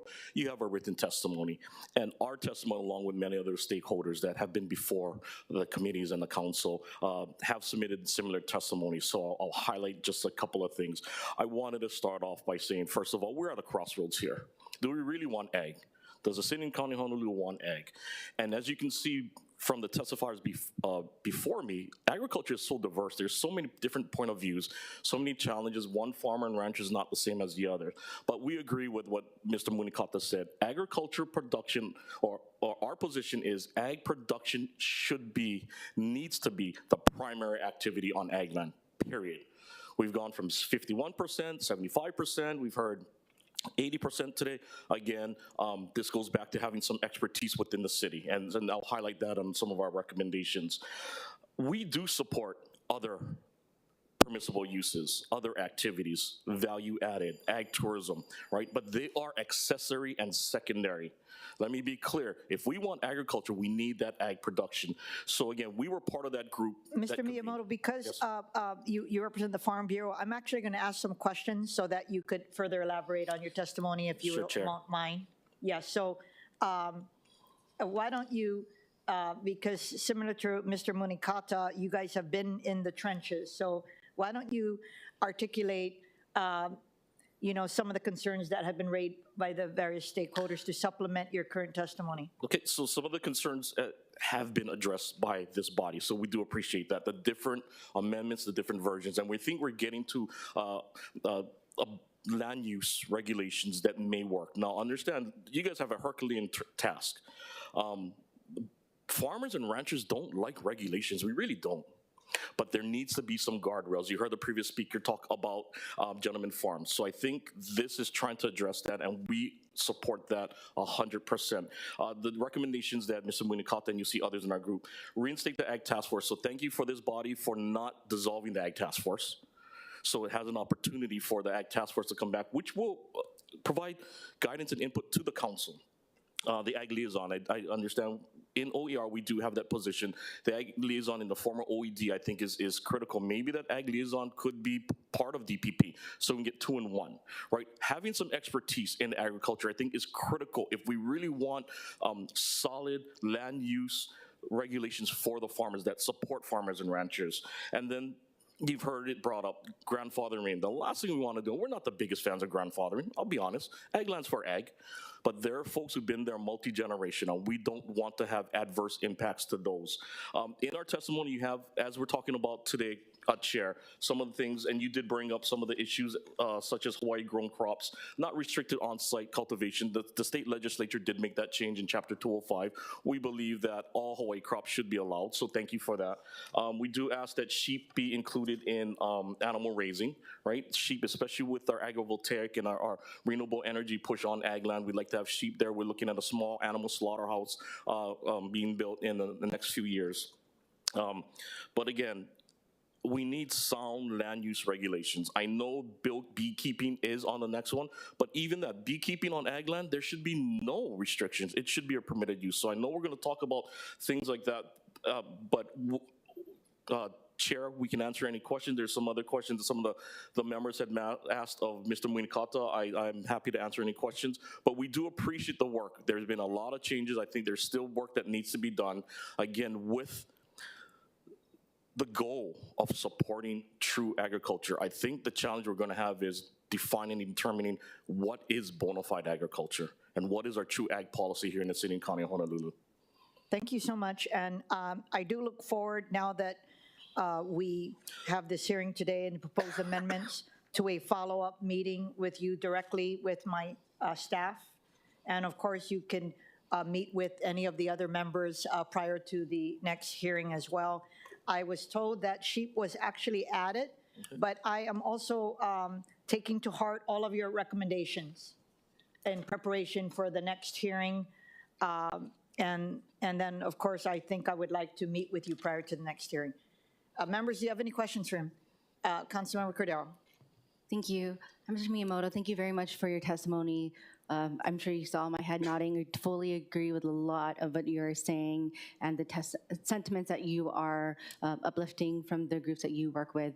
And I do want to note on the budget side, definitely taking into account the different positions and where they can be shared and how they can enact different either task forces or commissions already from the get-go.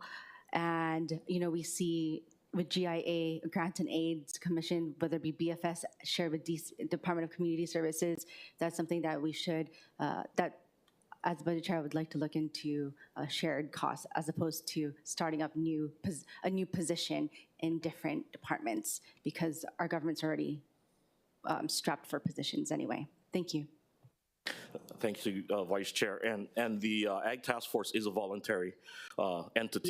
Yeah. So I imagine there's probably minimal budgetary impact. They used to meet here in this building, but now we're in the 21st century with online, with virtual. I think they can meet regularly. I know they stopped meeting. So I hear what you're saying. What we're asking for is more investment in agriculture.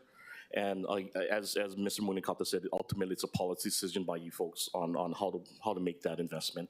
Absolutely, and it'll be a policy decision with the council as a whole to figure out, to tell the administration where to host and support that group. Thank you. Councilmember Wire. Thank you, Chair. I just wanted to ask, I'll note that happy to talk story anytime, but I do trust Chair, but just for the committee's discussion, on its face, I'm open to, a lot of the amendments that have been brought forward.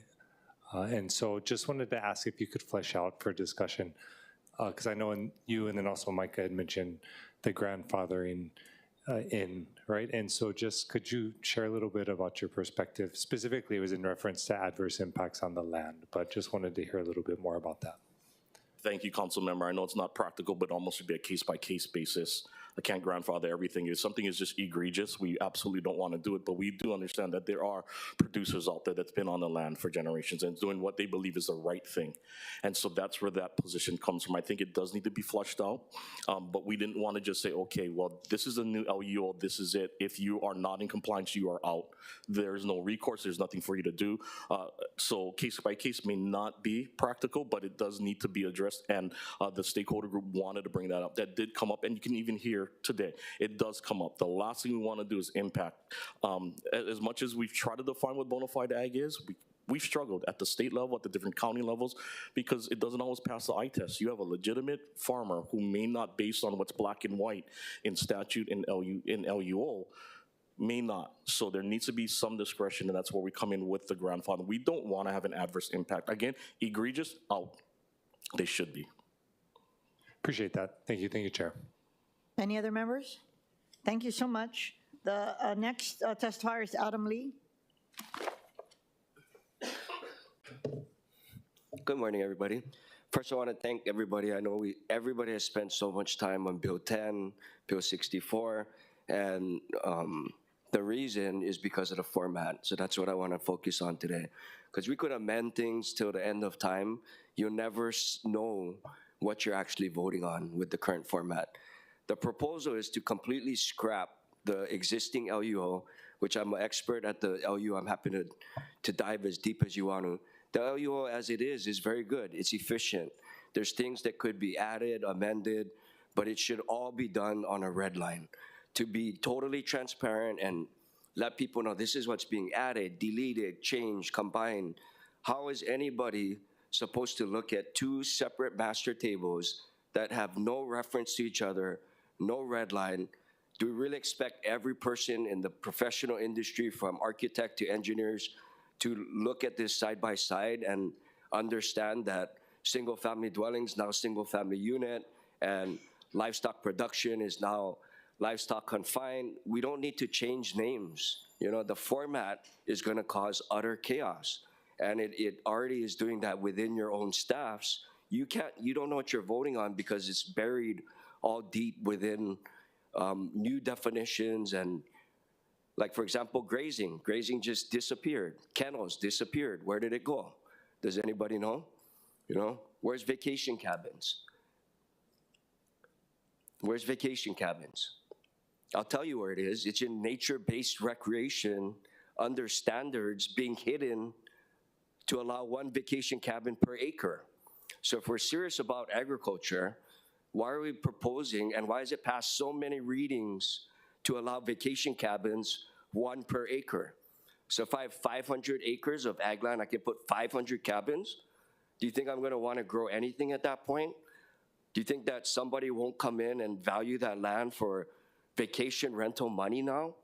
And why is it taken out of the master table? Why is it hidden in nature-based recreation as a standard instead of being out front? We should have the master table 21.3 vacation cabin deleted, put into nature-based recreation in Ag 2. Vacation cabins was only allowed in preservation before for a very good reason. And with this bill today, there's a ton of things like this vacation cabin thing that's on none of your radars. I know none of you would vote for one vacation cabin per acre on ag land. I know that. And it's being slipped through, and nobody, the crowd has no hands. I asked DPP, who wrote this? Don, who's pushing this? They're putting it on council. They're saying it's up to council. It's council's thing. No, it's DPP pushing this new law with a new master table to cause confusion for special interests. And that's why all the disclosures from conflict from Bill 10 better be in Bill 64. It's the same bill. There's some very interesting conflicts of interest filed for Bill 10, and it shows the path of why this bill went where it went, you know? Why are we adding cemeteries out of the blue in industrial land? Does anybody know that? Could you please summarize your testimony?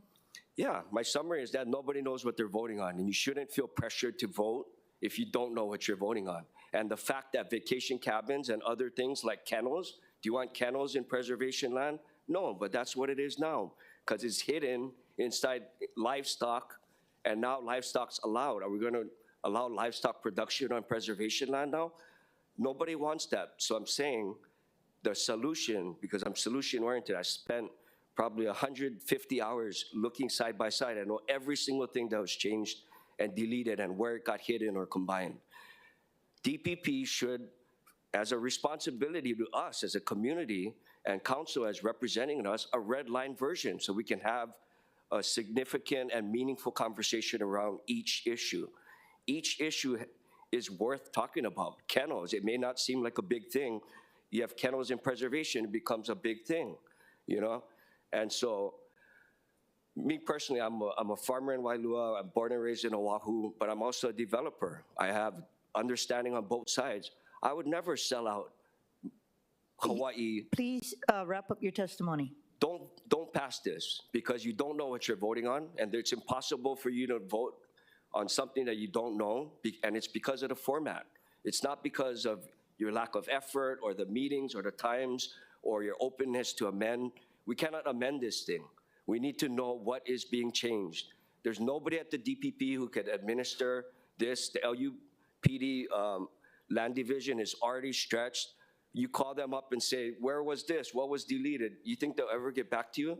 Members, does anyone have any questions? Chair, a quick question. Councilmember Water. Yeah. Thank you, Chair.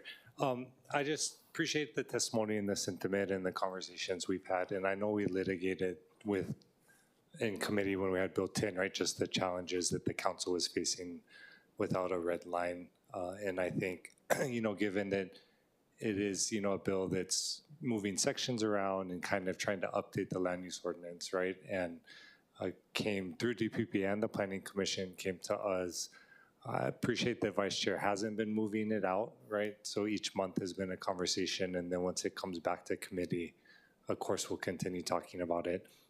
So understanding the frustration, I think what might be helpful for me is, and like we asked in the email, was if you can explain maybe what uses or framework you're wanting to operate under in terms of impact, then that'll help us understand where to place it within the context of the LUO. So if there's like certain activities, or like we just had that adverse impact grandfathering in conversation, right? Are there certain things you're wanting to ask to see materialized in terms of whatever the LUO is? Does that make sense in terms of a question? Because yeah, I mean, I appreciate the openness to want to amend things and take things into consideration, but that's not the solution.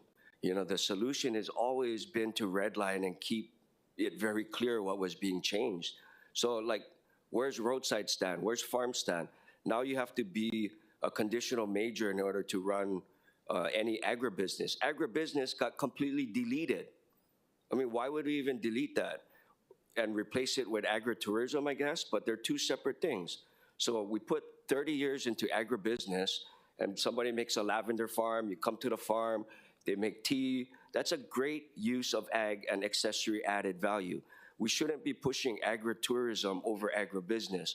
We shouldn't throw away roadside stands and make every farmer get a conditional use major, you know? And the way that the LUO is now, they address everything. There's 7 permitted uses, there's animal section, plant section, there's recreation. There's something for everything. If you do recreation with no structures, it's this. If you do it with a structure, it's a conditional minor. You do it with motorized and facilities, it's something else. The thing works, But if you decide to pass this, nobody will know what they're doing. I'm just telling you. And that will be the result if you decide to pass this. And knowing it's not passing today, you know, as we talked about, we're open to continued conversation. What about the cabin stuff? Councilmember Tupola. Thank you.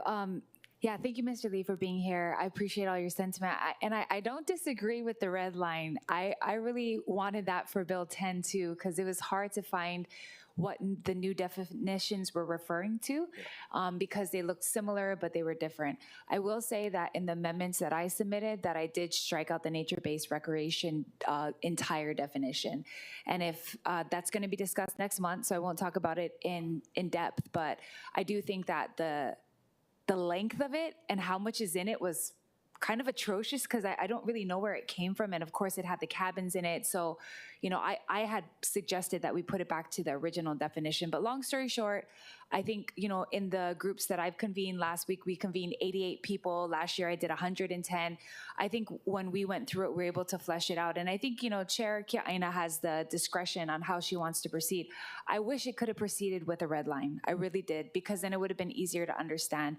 And I'm not over that, but I can share with you the PDF, or we have a PowerPoint that we went through all the ones that I submitted and why, so we can share that with you so that you can at least see where my train of thought is coming on each of the edits. And I'm sure after Councilmember Kiaʻāina has the miscellaneous at the end of Bill 64, if we missed anything, she told us that we could kind of come back through and try to fix up any of the parts that weren't. So thank you for testifying. Thank you, Chair. It's not too late to redline. You should insist on it. And Thank you, sir. We are gonna, we've said it repeatedly, and we're gonna have DPP explain it. Is there anyone else in the council chamber who would like to testify on this item? Here.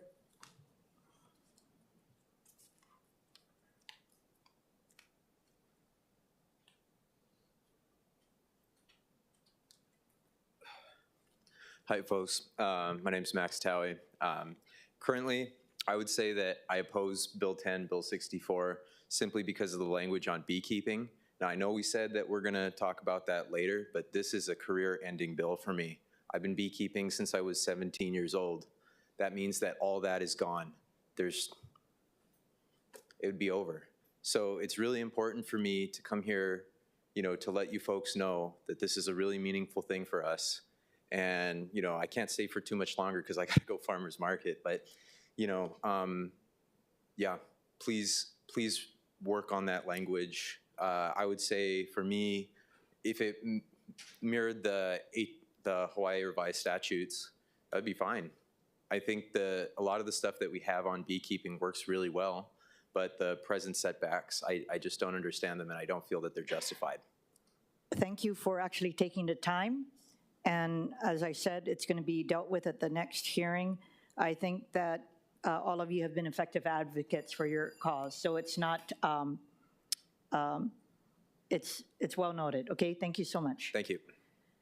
Is there anyone else in the chamber who would like to testify on this item? Seeing none, we are going to proceed with remote testimony. Clerks, do we have any remote testifiers for this item? Chair, yes, we do. When I call your name or the last 3 digits of your phone number, please follow the prompts to unmute and begin by stating your name for the record. Please conclude your remarks promptly when the timer on the screen reaches 0.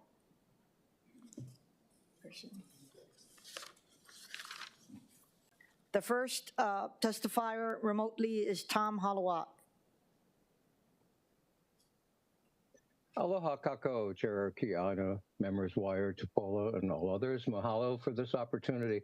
I'm Tom Halawak, the co-founder of Popoki Place, Oahu Cat Sanctuary, a 501c3 nonprofit. Bill 64 is a much-needed, well-intentioned effort. We read it carefully, and we're prepared to approve it. We were in the green, but after reading Chair Kiaʻāina's proposed revisions, we have a serious objection. Domesticated animals used to live out their life on the farm, and now cats have become a problem. We can't just kill thousands of loose cats, so we have to move them to pasture as well in escape-proof sanctuaries in a field.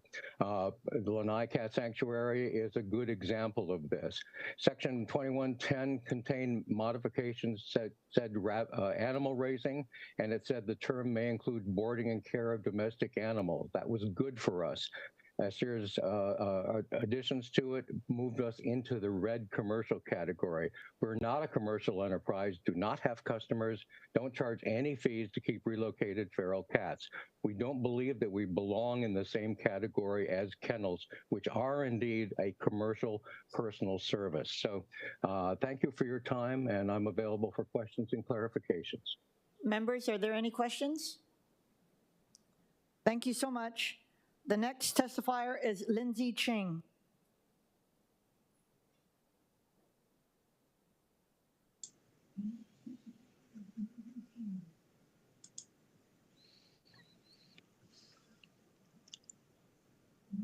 Aloha. Aloha. Please proceed. My name is Lindsay Ching, and I'm participating on myself. I already had sent in a written testimony, but I don't agree about this bill, especially about the 3 acres of property per animal. But I understand that it has been struck down. Also, on our property, we don't just raise animals. We raise crops like luau leaves and plants. So that's why I oppose this message or this bill, and I thank you for your time. Aloha. Thank you so much, Mr. Ching. The next testifier is Nicole Galas. Aloha, Chair Kiaʻāina, Vice Chair Cordero, members of the committee. My name is Nicole Galassi. I'm the Managing Director for the Hawaii Cattlemen's Council, and we participated in the Ag Stakeholders Working Group, and our written testimony offering comments does reflect our alignment and support of those proposed amendments of the group as a whole. Our goal is to ensure that our Oahu ranchers are able to continue the Paniolo lifestyle, providing food for the community and ensuring the next generation has a connection to where their food comes from.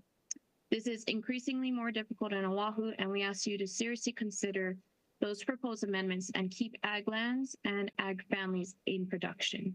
Mahalo. Thank you so much. Members, any questions? The next testifier is Robert Dawson. Aloha, Chair, members of the committee. My name is Robert Dawson. I'm the co-founder of Kohana Distillers. First, I'd like to thank Micah and Brian both for their dedication to this project.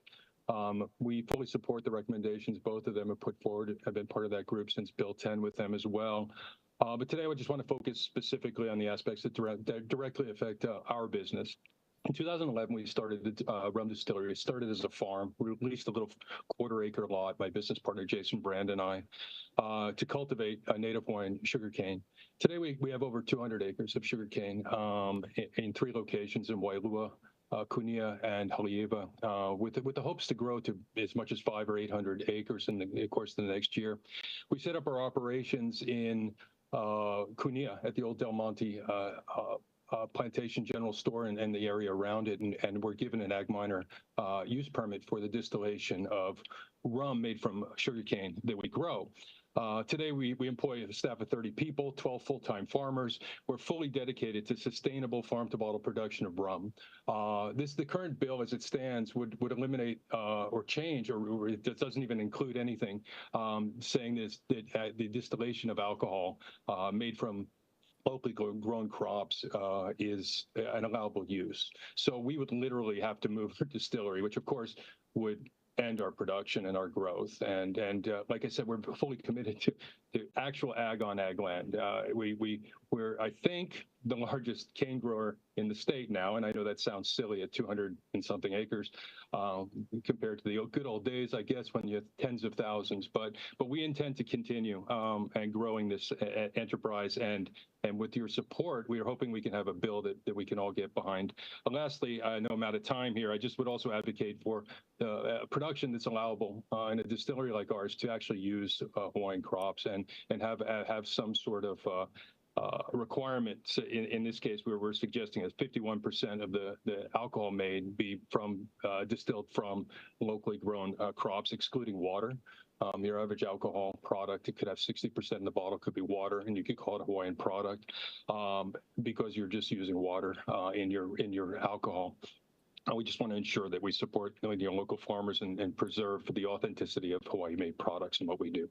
Thank you for your consideration. Mr. Dawson, thank you for your testimony. I believe I went up to your farm with Councilmember Toba, and so I will look into what your concerns are. I felt that you were actually doing a production of crops on your property as well. So I would assume you have 51% production on your property, correct? Well, that's correct. I mean, but this gets into an issue of contiguous and non-contiguous farming. So we farm in 3 separate locations. I mean, for one reason, we're growing heirloom crops. These are canoe plants brought by the Polynesians 1,000 years ago. Diversity in location, just because of unknowns about things like disease tolerance and drought resistance and things like that. They're sort of unknown because no one's really grown these crops for hundreds of years in any meaningful way. So while only a small percentage of production we do is on Ag 1 land. I mean, maybe it's 1% of our footprint is up in Kunia where the distillery is, but the farms are non-contiguous. So we have a 15-acre farm in Kunia. We have 214 acres in Haleiwa and 50 acres in Waialua. None of the production facility doesn't exist on those farms. It exists at the old Del Monte pineapple plantation general store area, which has, again, ag processing was what was happening up there for a long time. But it's ag minor. We're not a sugar mill. We're a rum producer, and distillation was up until now has been considered an ag minor process. And we'd like to continue to have that. Thank you. Members, any other questions? I'm going to take a look into that. Thank you. Thank you. The next testifier is Kim Falinsky.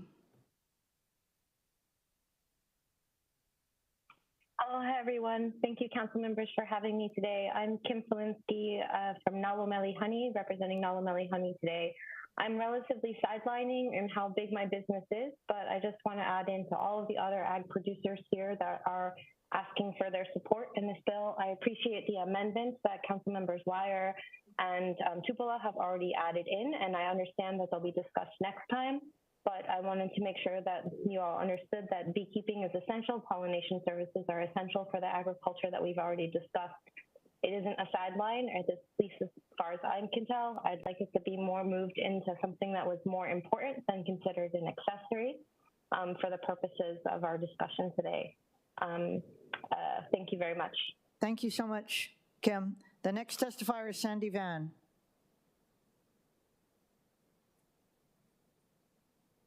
Thank you. My name is Sandy Van. I'm here today to oppose Bill 64, although I do appreciate some of the amendments you've mentioned today as they address several of my concerns, especially elimination of the 3-acre minimum.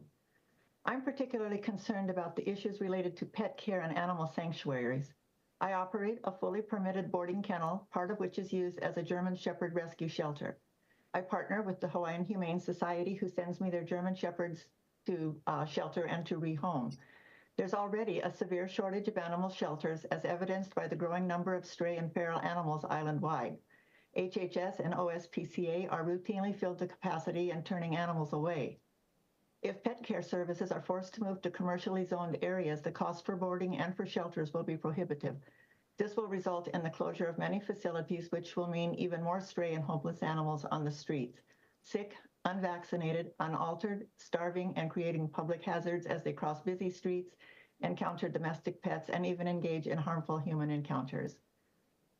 I did participate in council members Tupola's working groups and just wanted to thank her for her efforts on our behalf, and thank you for your time today. Thank you, Sandy. The next testifier is Shannon Olivaro.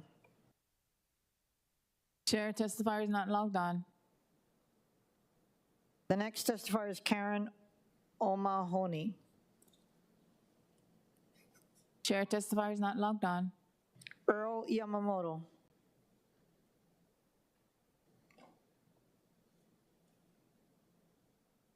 I'm here. Please proceed.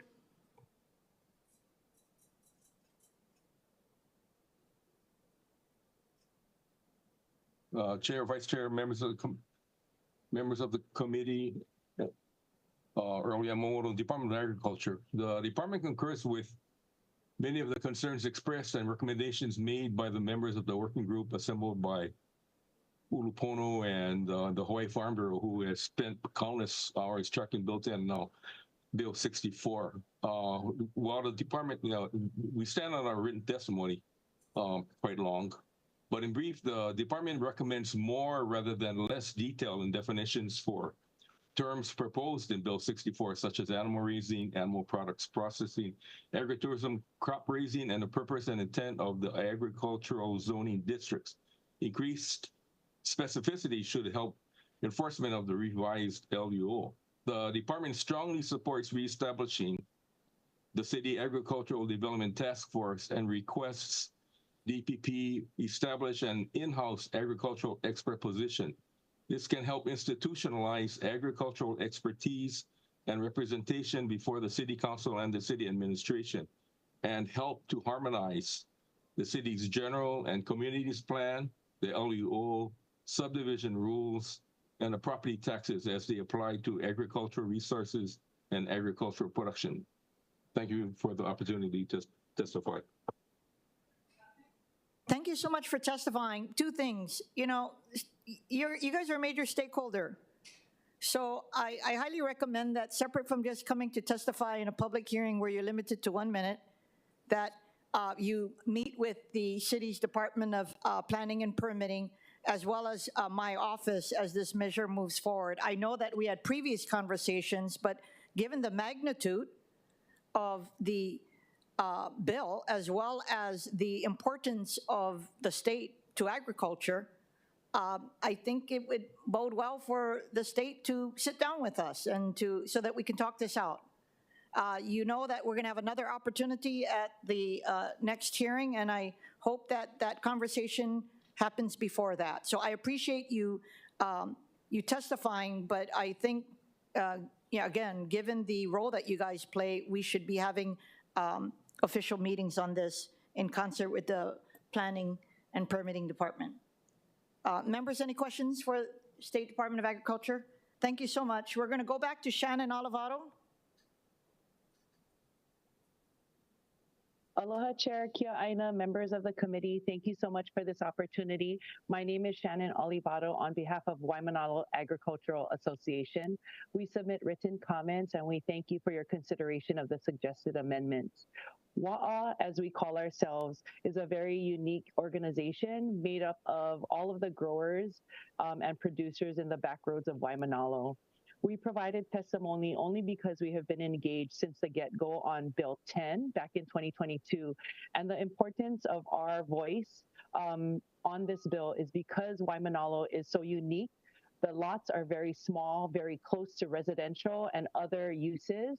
And so our input is because of the fact that these provisions will impact how our farmers operate in the back roads of Waimanalo because of our close proximity to residential, schools, commercial operations. Our feedback is similar to the group's feedback jointly with Ulupono and other organizations that have been participating as a group. So we thank the chair and the committee for their consideration.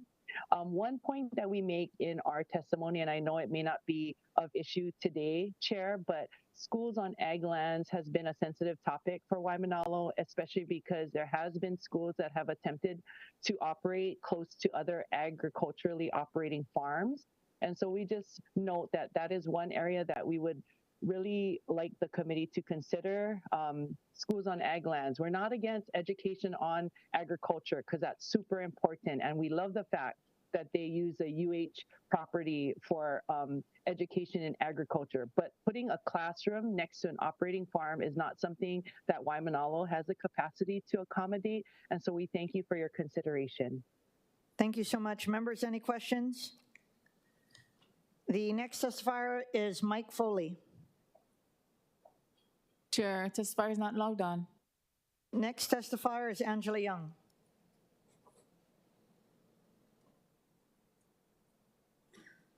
Chair, testifier logged off. Next testifier is Hunter Kiaʻāina. Sorry. Thank you, Chair. No problem. Aloha, Chair, committee members, council members. My name is Hunter Hevelin. I'm the Advocacy Director with the Hawaii Farmers Union, here testifying on behalf of our membership, of which has 4 chapters across Honolulu County. We've submitted a short written testimony, but would also like to add additional information that I think may be of importance in your decision-making today. First off, we wanted to address the vertical farming concerns. We view vertical farming as being distinct from crop use, namely in that it is a form of enclosed agriculture that often has entirely slab built and then structures built on top of that, which could limit future agricultural use on quality agricultural land. So we'd like to see the Land Study Bureau, we included the technical amendment, Land Study Bureau control over D&C land use. We also hope to see modifications of the confined animal standards that align with the EPA's rules and definitions for concentrated animal feeding operations to scale setbacks, as well as the controls over the establishment of what are known as CAFO operations, which are generally often recognized to have community impacts. We also stand in support of the beekeeping modifications as well. Happy to answer any questions as I'm out of time. Thanks, Hunter. And I'll be taking a look at your recommendations as well in detail. Given you talked about contained animals, what about, so the issue over animal sanctuaries has come up. What is your position on that? Well, I think a position distinctly on behalf of the organization, we have not come to one on animal sanctuaries. However, I would say that it's important to note the scale of the operation, right? And I think most animal sanctuaries are not, in my experience, running tens of thousands of animals. And currently in statute, there's no distinction between having 100 chickens and 1 million chickens. And so similar to how we'd seek agricultural production standards to be scaled, I think that the sanctuary standards could conceivably also be integrated into that. So it's about the scale of operation, the intensity of use. Thank you so much. Members, any questions? If not, we're going to move to Chun James.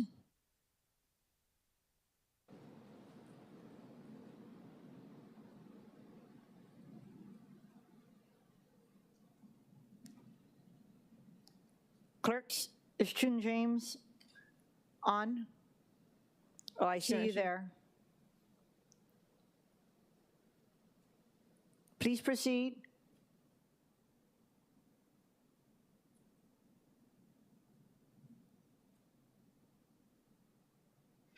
You need to unmute your button. Yes, there. Excuse me, I'm kind of running out loose on the.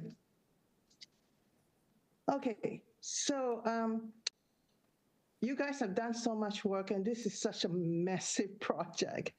But I just wanted to bring up a few observations, and one is that corporations and desktop farmers tend to treat agriculture, tend to monetize agriculture, and that if it does not make big money, it is not farming. Of course, that is not quite right. And I also want to say that living on ag land is a choice. A resident should have the freedom to choose their lifestyle and not be limited to more and more requisites on how many beehives you can have or what type of an animal you can have and so on. And small farmers are beginning to think that we are getting more lunas into their lives. And that's something to consider. So according to the 2024 USDA census, Hawaii has 4,231 small farms that are actually only 1 to 9 acres in size. And this is actually a decrease. Small farmlands has decreased by 10%. And I think we need to also Chun, you're going to have to wrap up your testimony, but you need to make a recommendation. What is your testimony? You're citing interesting facts that are helpful, but what is your recommendation? Well, what I like to do is that we need to make new changes with the idea that farmers are not always a profitable project. And so we need to be as helpful as we can so that we can help them. You know, a small farm face a lot of challenges. You know, right now we're having problem with the rhinoceros beetles, and so many of our coconut trees are actually dying, and that's after decades of planting and investment. So what I'm saying is that farming is not always a money-making project, but it is a sustainable lifestyle, sustainable livelihood that can help our people because we live in a small island in the middle of nowhere. So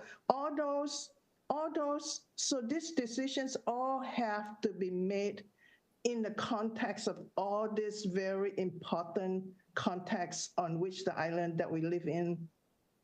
Thank you. Thank you for your testimony. I have to tell you, I don't know any single council member sitting here who disagrees that farming is hard work. And so we're going to do everything possible to make this bill something that's not going to be onerous on the agricultural community. Any members, any questions? If not, we're going to move to the next testifier, Mike Foley.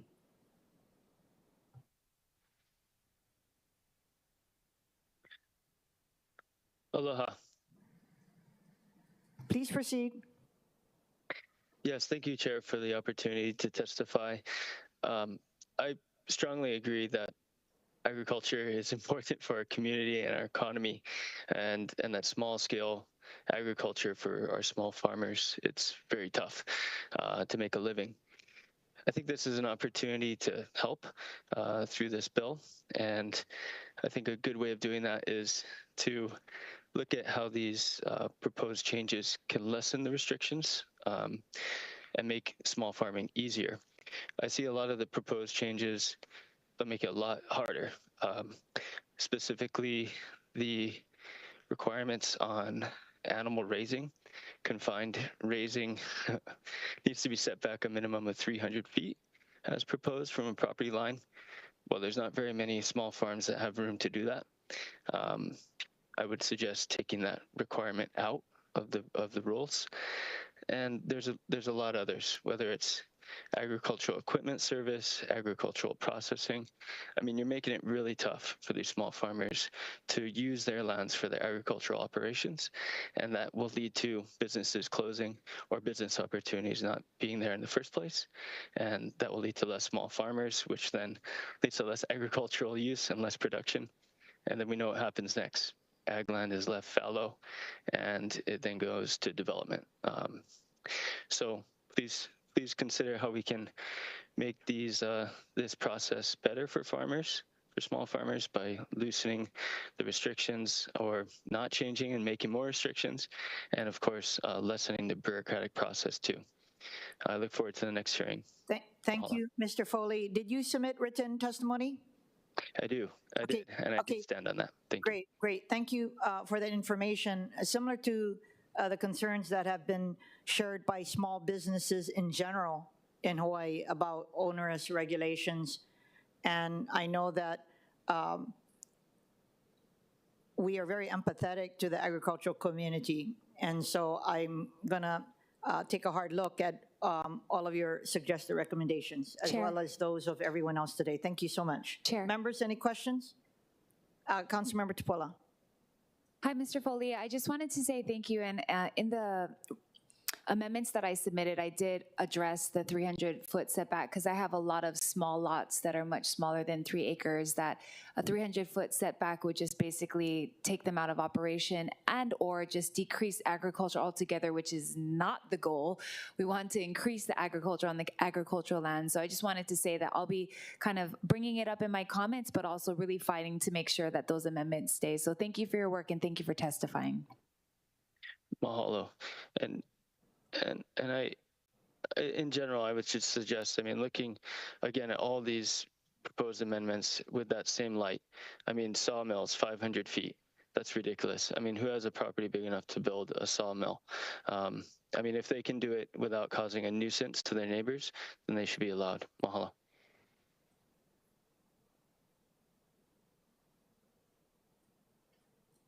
The next testifier, thank you so much. Next testifier is Angela Young. Aloha, Angela Melody Young, testifying on behalf of ROH, Rescue of Animal Rights. I'm wishing to comment. So animal raising, right, within the bill, it can happen on preservation, ag, or country zones. So if in the future there will be inspiration for locals to produce eggs, fruits and vegetables, ag farm production, on residential property, then animal raising zone standards could be considered for BMX business or residential properties, right? So that there can be more inspiration for local production. And then so animal raising sanctuaries or facilities like a chick sanctuary is unlike a boarding facility like a pet hotel. Pet hotels and boarding facilities are in BMX and business and residential zones like Kakako Ward Pet Hotel, which works with the Humane Society to adopt. That's a boarding facility. So I'm not an expert on this, but I do know where to look for answers to determine the answers. For example, USDA has basic thorough overview of ag management standards. Please wrap up your testimony. And also DOA has agricultural purview and vet care facilities, and Hawaiian Humane Society will know in which zones are the puppies and kitten rescuings going to be needed in for trap and neuter services.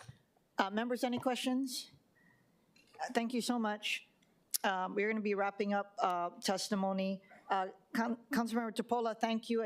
With your amendments, as you saw, we struck the 300 feet, but it might be pertinent to look at other areas that might need some modification for animal raising and confined standards. Okay. Is there anyone else in the room or anyone online that still needs to testify? Chair, there are none. Okay. Members, we're going to move into questions and answers with the Department of Planning and Permitting. For the administration, we have Liz Krieger with Department of Planning. If it's okay, before I entertain questions by all of the members, I would like to focus first on our discussion and questions for the DPP by subject and then open it to any other questions. I will ask questions in this use subcategory order. First, crop production. Second, livestock keeping. Third, agricultural support. And lastly, other.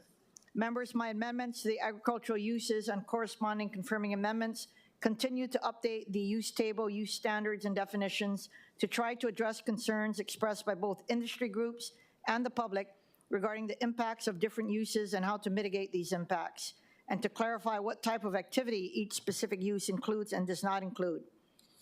With regard to the crop production subcategory, I'm recommending amendments to delete vertical farm as a separate and distinct principal use and instead include vertical farm as a method of farming under the crop raising and urban agricultural uses.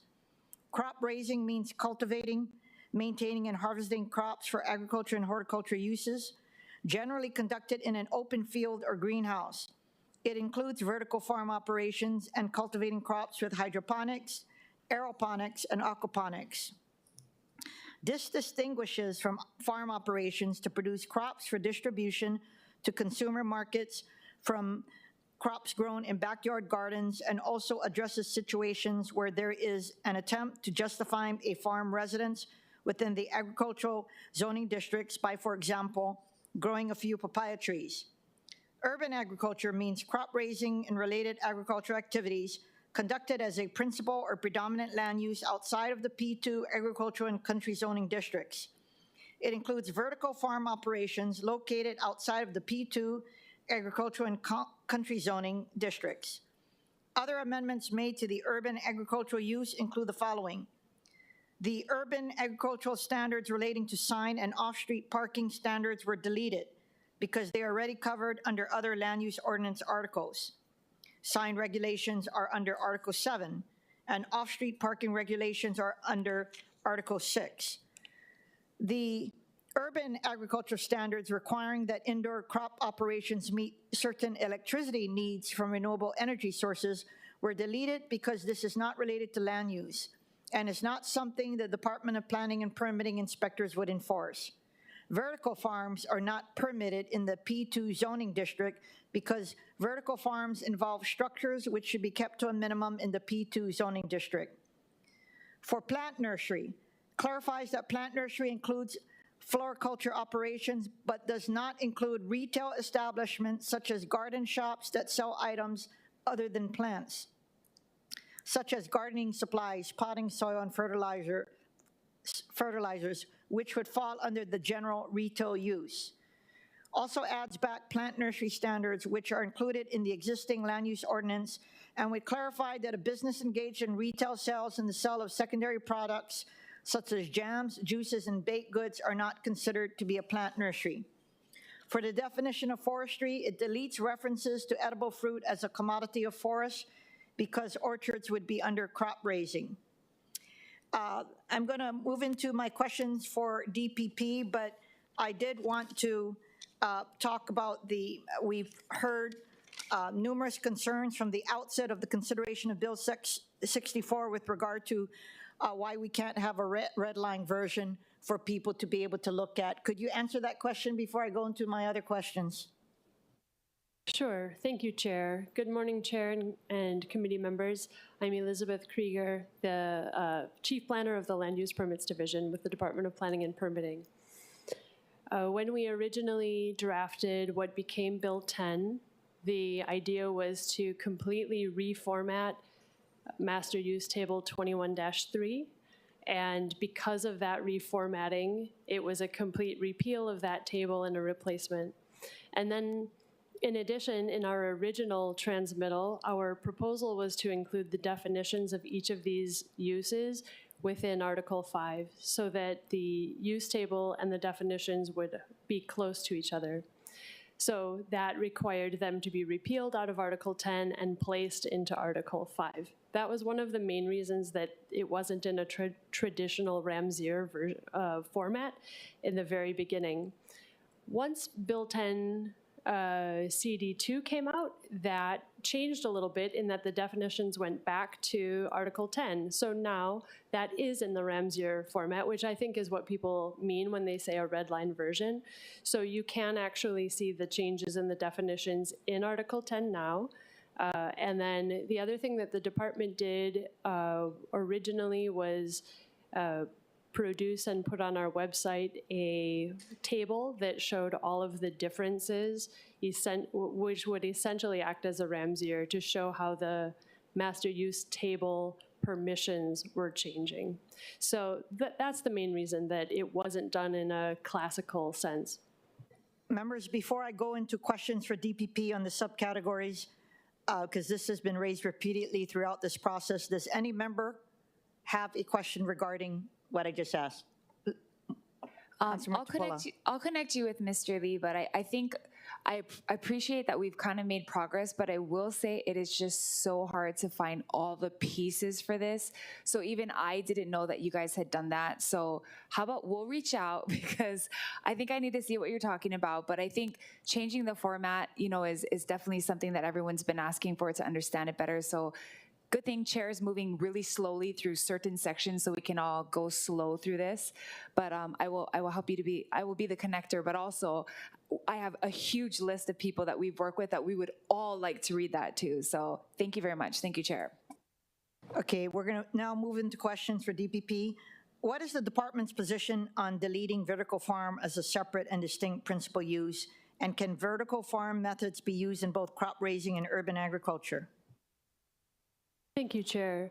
Yes, we support the idea of taking vertical farming out as its own principal use and incorporating it as part of the definitions of crop production or crop raising and urban agriculture. Our initial proposal in introducing the idea of vertical farming and urban agriculture was the idea of allowing more agricultural uses to establish within business and industrial districts in particular. But I understand the idea of them being able to be collapsed into a fewer number of uses, which can be easier to manage. Thank you. Does the department agree with amendments to distinguish farm operations to produce crops for distribution to consumer markets versus crops grown in backyard gardens, and would this help address gentleman farms?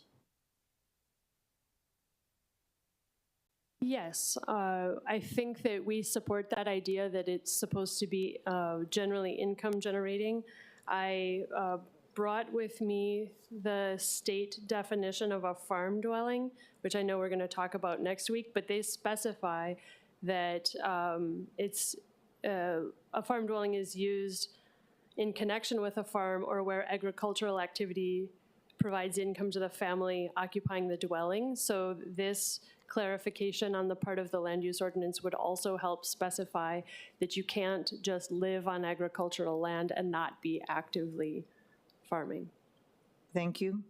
Does the department support the proposed amendments to the plant nursery definition and standards to help clear up confusion about whether retail operations can locate in the agricultural zoning districts? Yes, we support them. Chair, could I ask a question from your last amendment really quick? Yes, actually, I'm going to allow members for any questions for DPP on the crop production subcategory.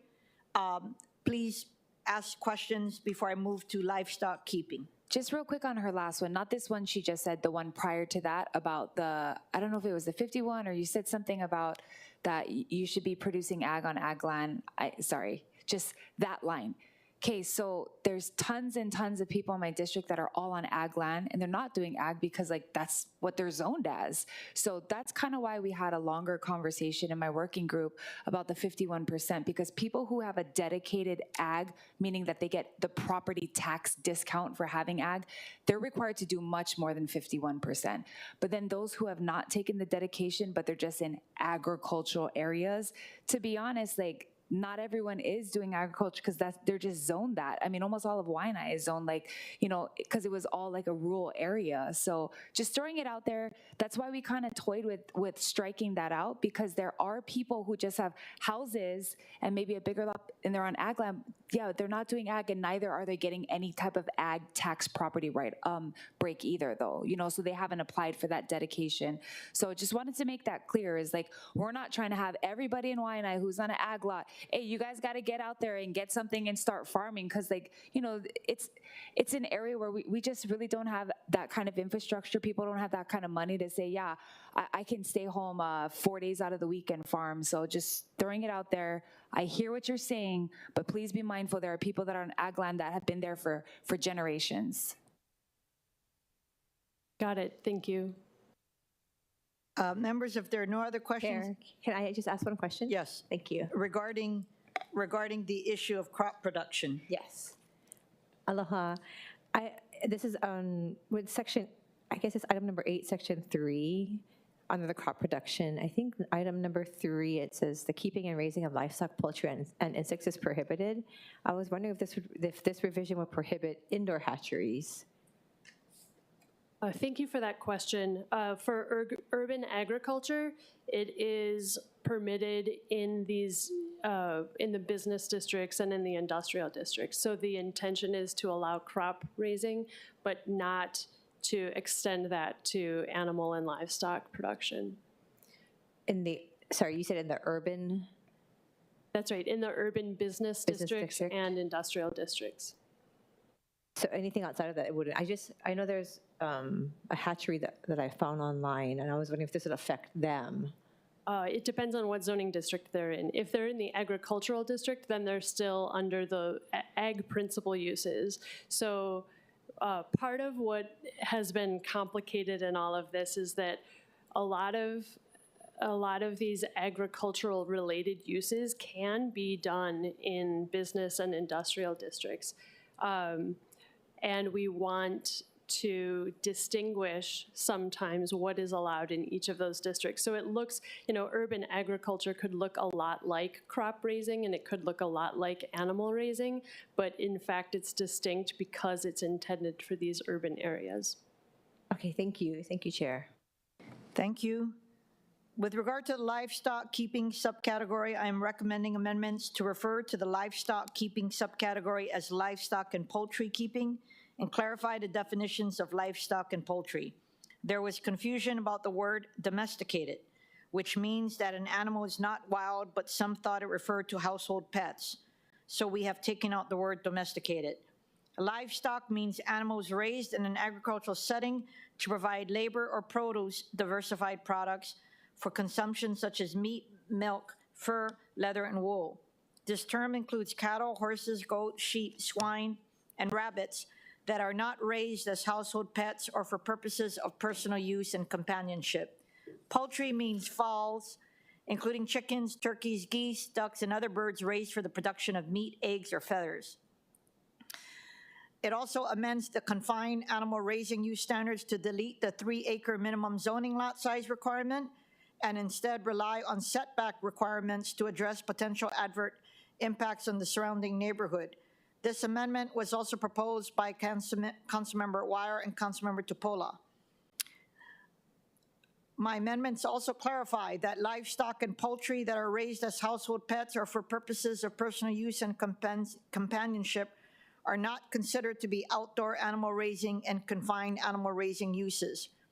For example, the keeping of a goat on your backyard hill to eat the grass, or in a pen to produce goat's milk for your family, would not be included in the outdoor animal raising or confined animal raising uses. This also addresses situations where there is an attempt to justify a farm residence within the agricultural zoning districts by, for example, keeping a pot-bellied pig as a pet. For DPP, what is your department's position on referring to the livestock keeping subcategory as livestock and poultry keeping and the definitions of livestock and poultry? We support the idea of specifically adding poultry to distinguish that livestock is often, as a definition, not including poultry. Thank you. Does the department agree with amending the confined animal raising standards to delete the 3-acre minimum zoning lot size requirement and to instead rely on setback requirements to address adverse impacts on the surrounding neighborhood? Yes, we support that. Today, confined animal raising, which is considered livestock production major, does have a 3-acre lot minimum. That is, that use tends to refer to something like a feedlot, which can have pretty significant impacts. That said, a lot of agricultural lots are not standard rectangular lots, so the 3-acre size isn't necessarily related to how close something is to the property line. So having a property line setback can adequately mitigate the impacts related to those uses. You know, with regard to the setback requirements, I am a little concerned because all lots are not the same. You have ag lots that are not near anybody, and yet we're going to be requiring the same setback requirements that I think the intent is to those that are neighboring other non-agricultural areas. So I think I may want to revisit that at the next hearing. Chair, can I ask a question about that? Yes. So we talked about this extensively, and in the definition, of course, my suggestion was strike out the 300 for some of the reasons she said, but also because the acreage of these lots is so small that 300 then makes it way less farmable or even able to produce agriculture if you're doing the perimeter of the property, right? But also, it says here, from the property line of any adjoining property within the residential apartment mixed-use zoning, which in my area, we don't have ag lots next to residential areas. So like, I don't have like apartments and houses next, I mean, very few.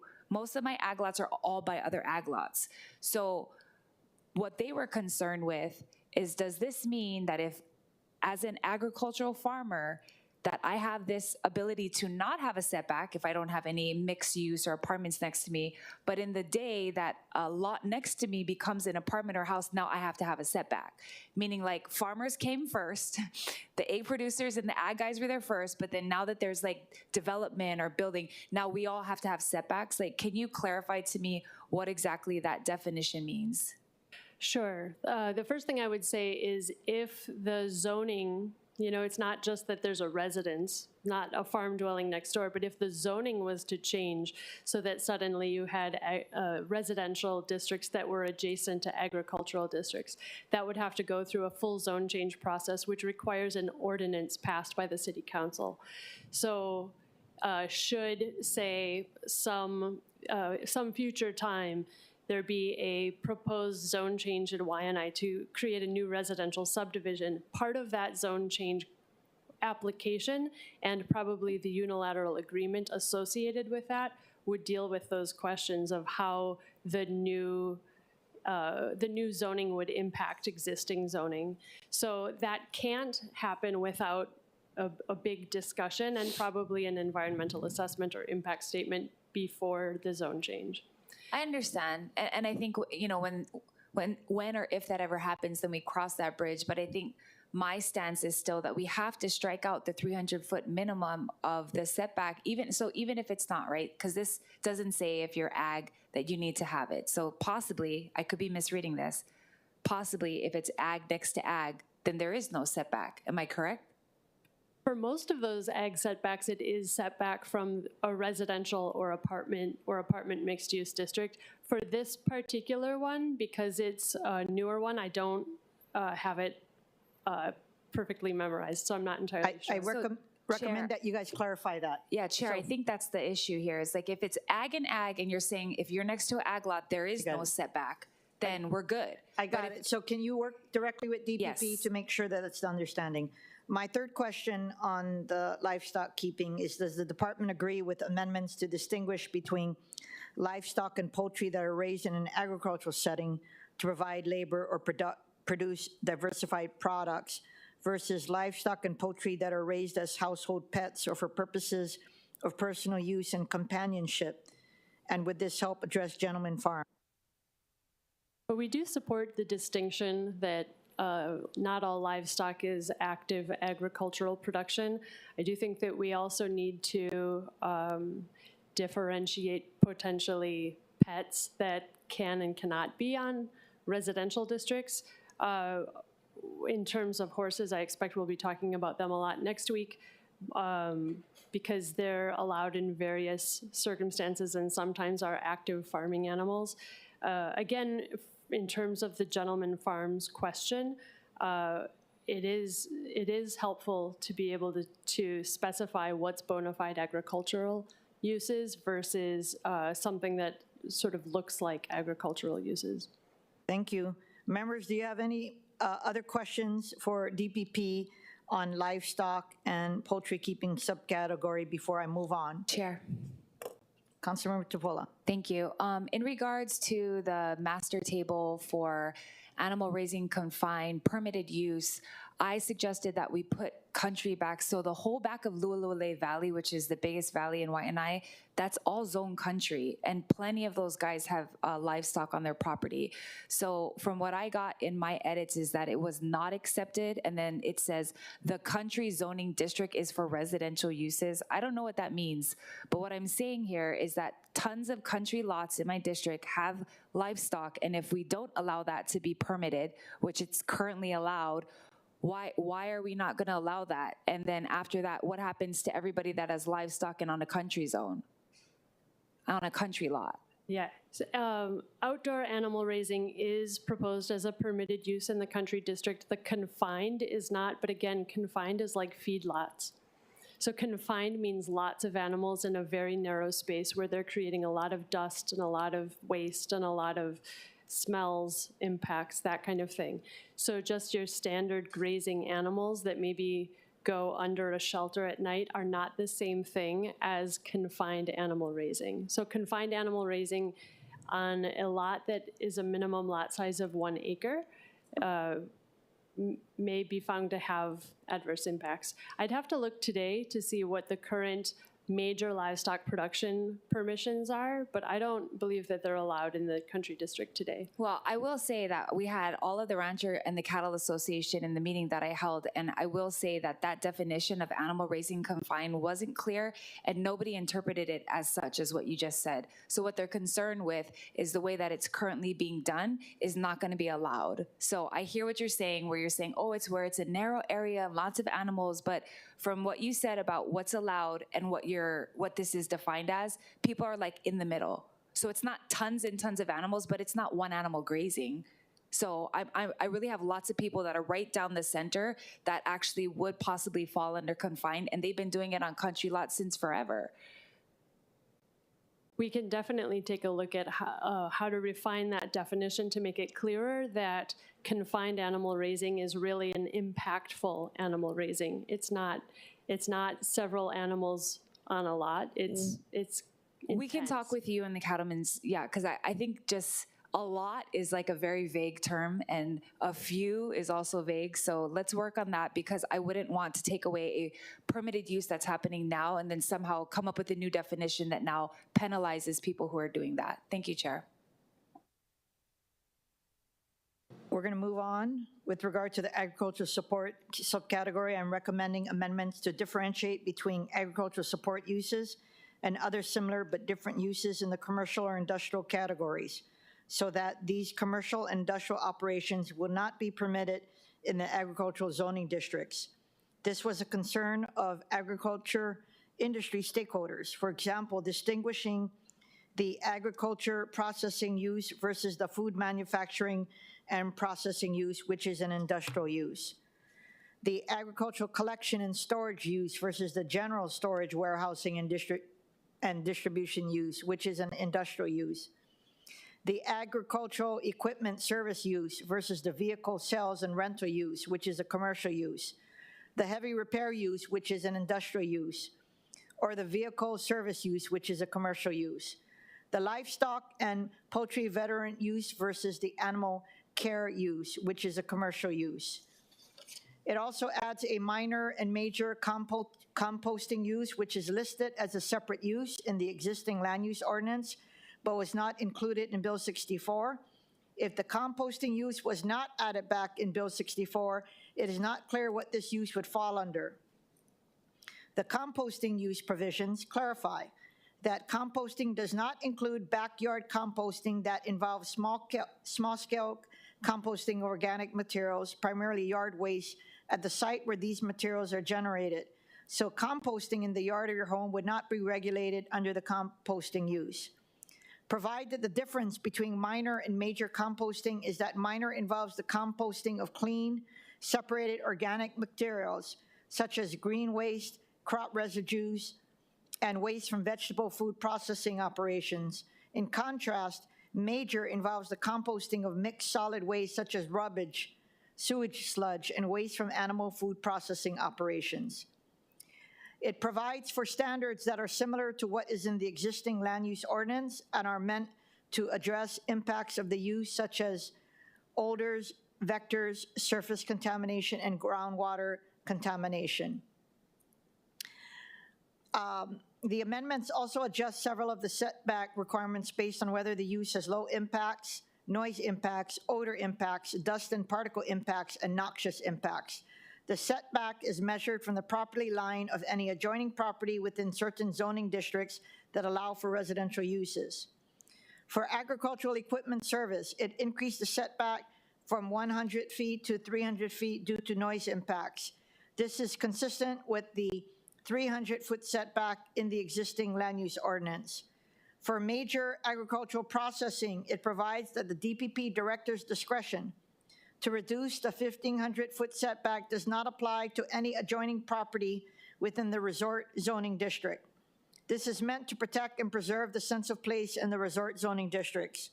For sawmill, increases the minimum setback from 300 feet to 500 feet due to noise, odor, and dust impacts.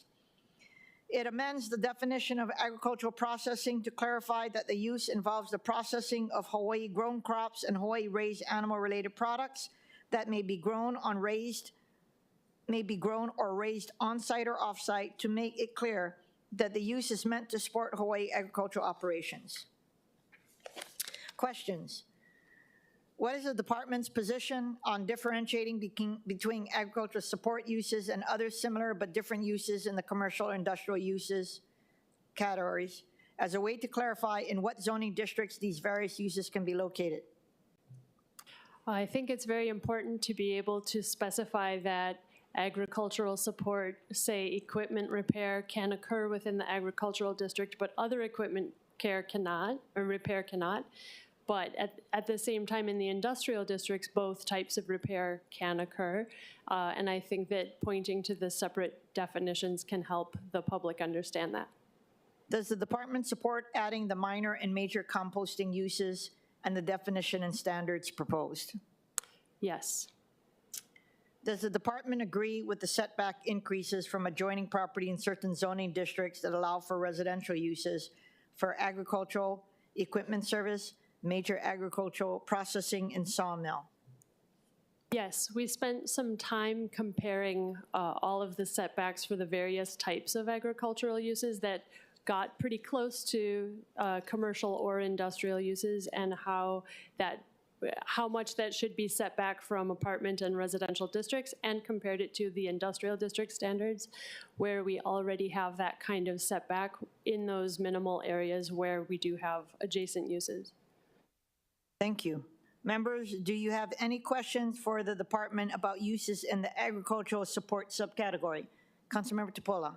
Thank you. Just to address the setbacks, I had suggested that it be 15 feet. So we have tons of properties where these structures exist already. So again, that phrase that says adjoining property within residential apartment mixed use, majority of these guys are not next to that. But again, if there is somebody that comes in, why do the farmers have to then tear down their structure and then put it in 300 feet when they were there first? So basically, what I'm saying is that the 300-foot setback, and I read in the notes that it says due to noise impacts, I'm telling you right now, the animals are way louder than the equipment. The dogs are loud, the cattle are loud. The equipment itself, if you've ever stood on a farm, that's not the loud stuff. And so if people are putting their equipment up along a fence line and they're still like 15 feet or whatever, I don't see what the problem is. I'm not gonna have them go park their agricultural stuff in the middle of their property. Like, they're gonna put it on the side so they can access the property that they're supposed to be doing agricultural stuff on. I hear that you're saying we compared it to other areas. I hear all of that. But one, what happens when people already have structures that are within the setback, because these guys have had their stuff for decades. Two, if other people come in, why do they have to then adjust to an apartment or a mixed use? And three, if there is no noise impacts, meaning that these equipments that they use don't make lots of noise, it's actually just for their operations, it's not like a huge steam engine or anything, how does that apply, or why is that important that they have 300 feet if it's not making any noise? I think it's important to distinguish between equipment repair and just equipment use. So maybe in crop raising, you're using equipment, and that's not subject to this 300-foot setback. When you're just using equipment in your standard activities, that's fine. What we're talking about here with a setback for agricultural equipment repair is when somebody has a business where you take your tractor to them, they fix it like a mechanic would fix it. Are you supplanting the word service with the word repair? You just said agricultural equipment repair.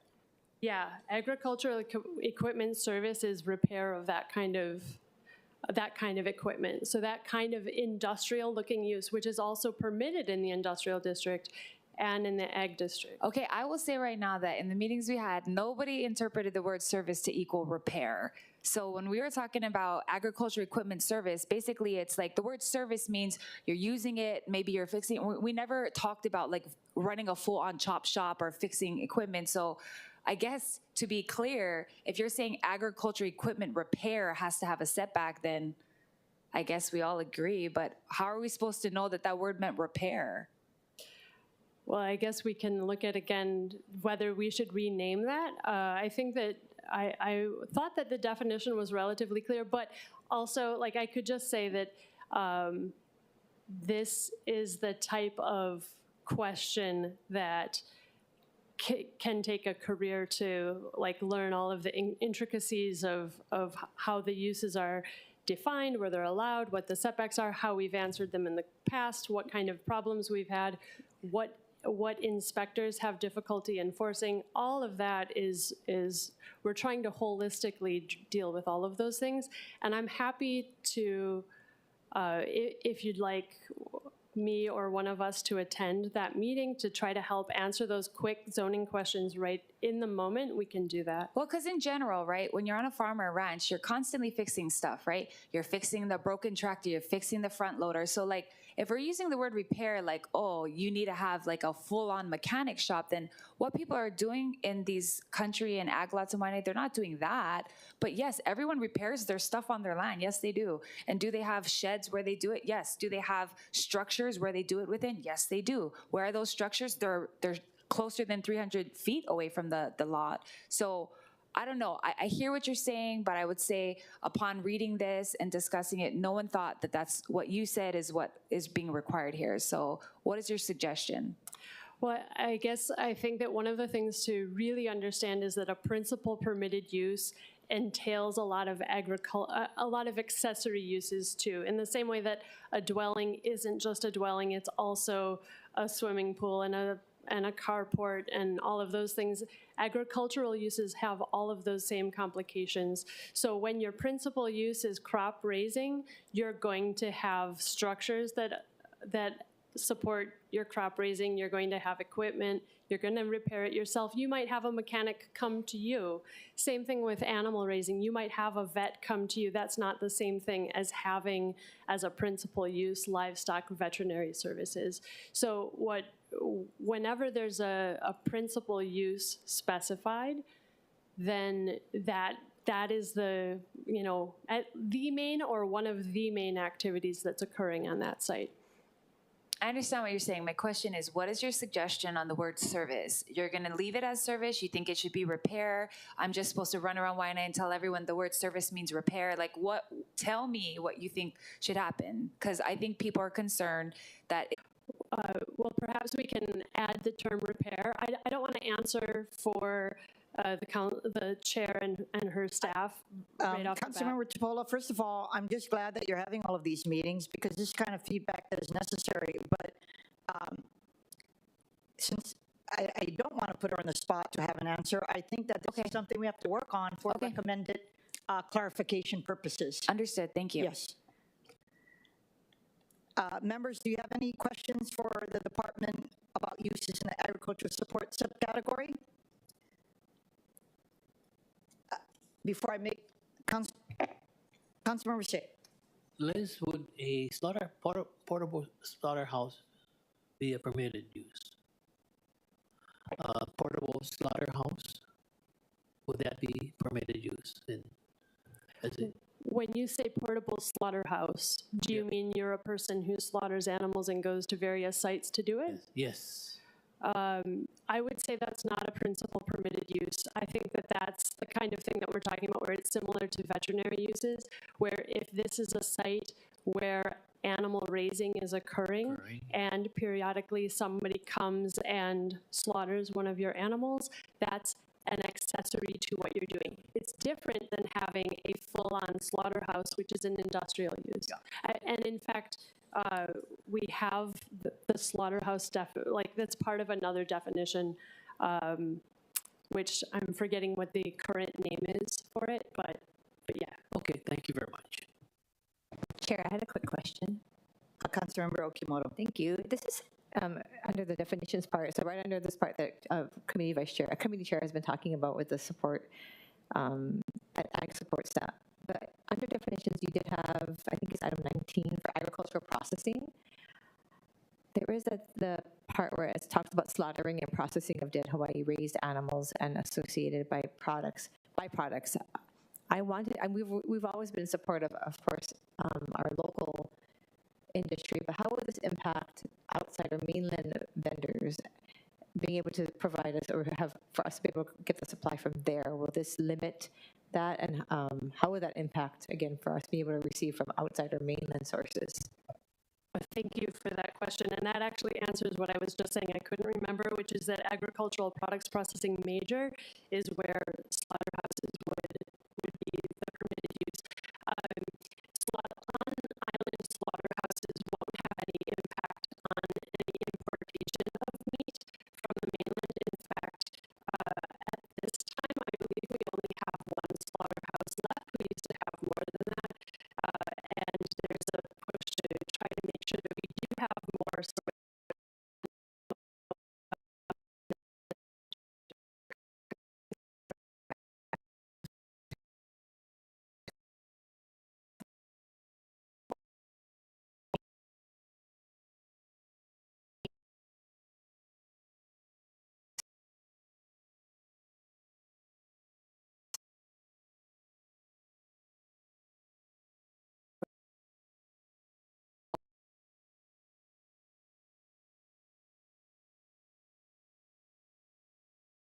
The building area, as in the lot coverage limit in the agricultural district for non-ag structures, is 10%. So that 25%, as I read it, is specifying an allowance, that it allows it to be more than 10% for that particular use, because it's not, the feed store itself is not an agricultural structure in the way that, say, a barn or a storage shed would be. So again, our all of Waiʻanae is more than 25% of the area of the zoning lot area. So how do we do this so that I don't have to have these guys be out of code or get violations until infinity? Sure. If that's true that it's let's say it's an 80% lot area or lot coverage, and it was authorized, the building was lawfully established, then it would be a non-conforming structure, and that would allow 90% repair for the life of that structure. And if, otherwise, if what we're talking about is wanting to allow these types of commercial activities for this specific use, then we would need to carve that out separately. I just think, to be honest, because we only have 4, standard 2 and 3 don't apply, and also they're not necessary because the feed stores themselves are, only as big as what they need to be. They're not building huge things, but I don't see how standard 2 and 3 help us to maintain agricultural uses when these guys are clearly doing agricultural things on their property, but they are a feed store in the middle of a bunch of ag lots. So thank you for saying that it would be a non-conforming use, but my suggestion, since we really don't have a lot of feed stores, is we don't need standard 2 and 3. So I'll talk with you guys offline, but I really don't think that that's making anything better in the agricultural area. If it was improving things, then I could see that, but I just don't see where this is coming from and why it's necessary. Thank you. Thank you, Councilmember. Any other questions or concerns?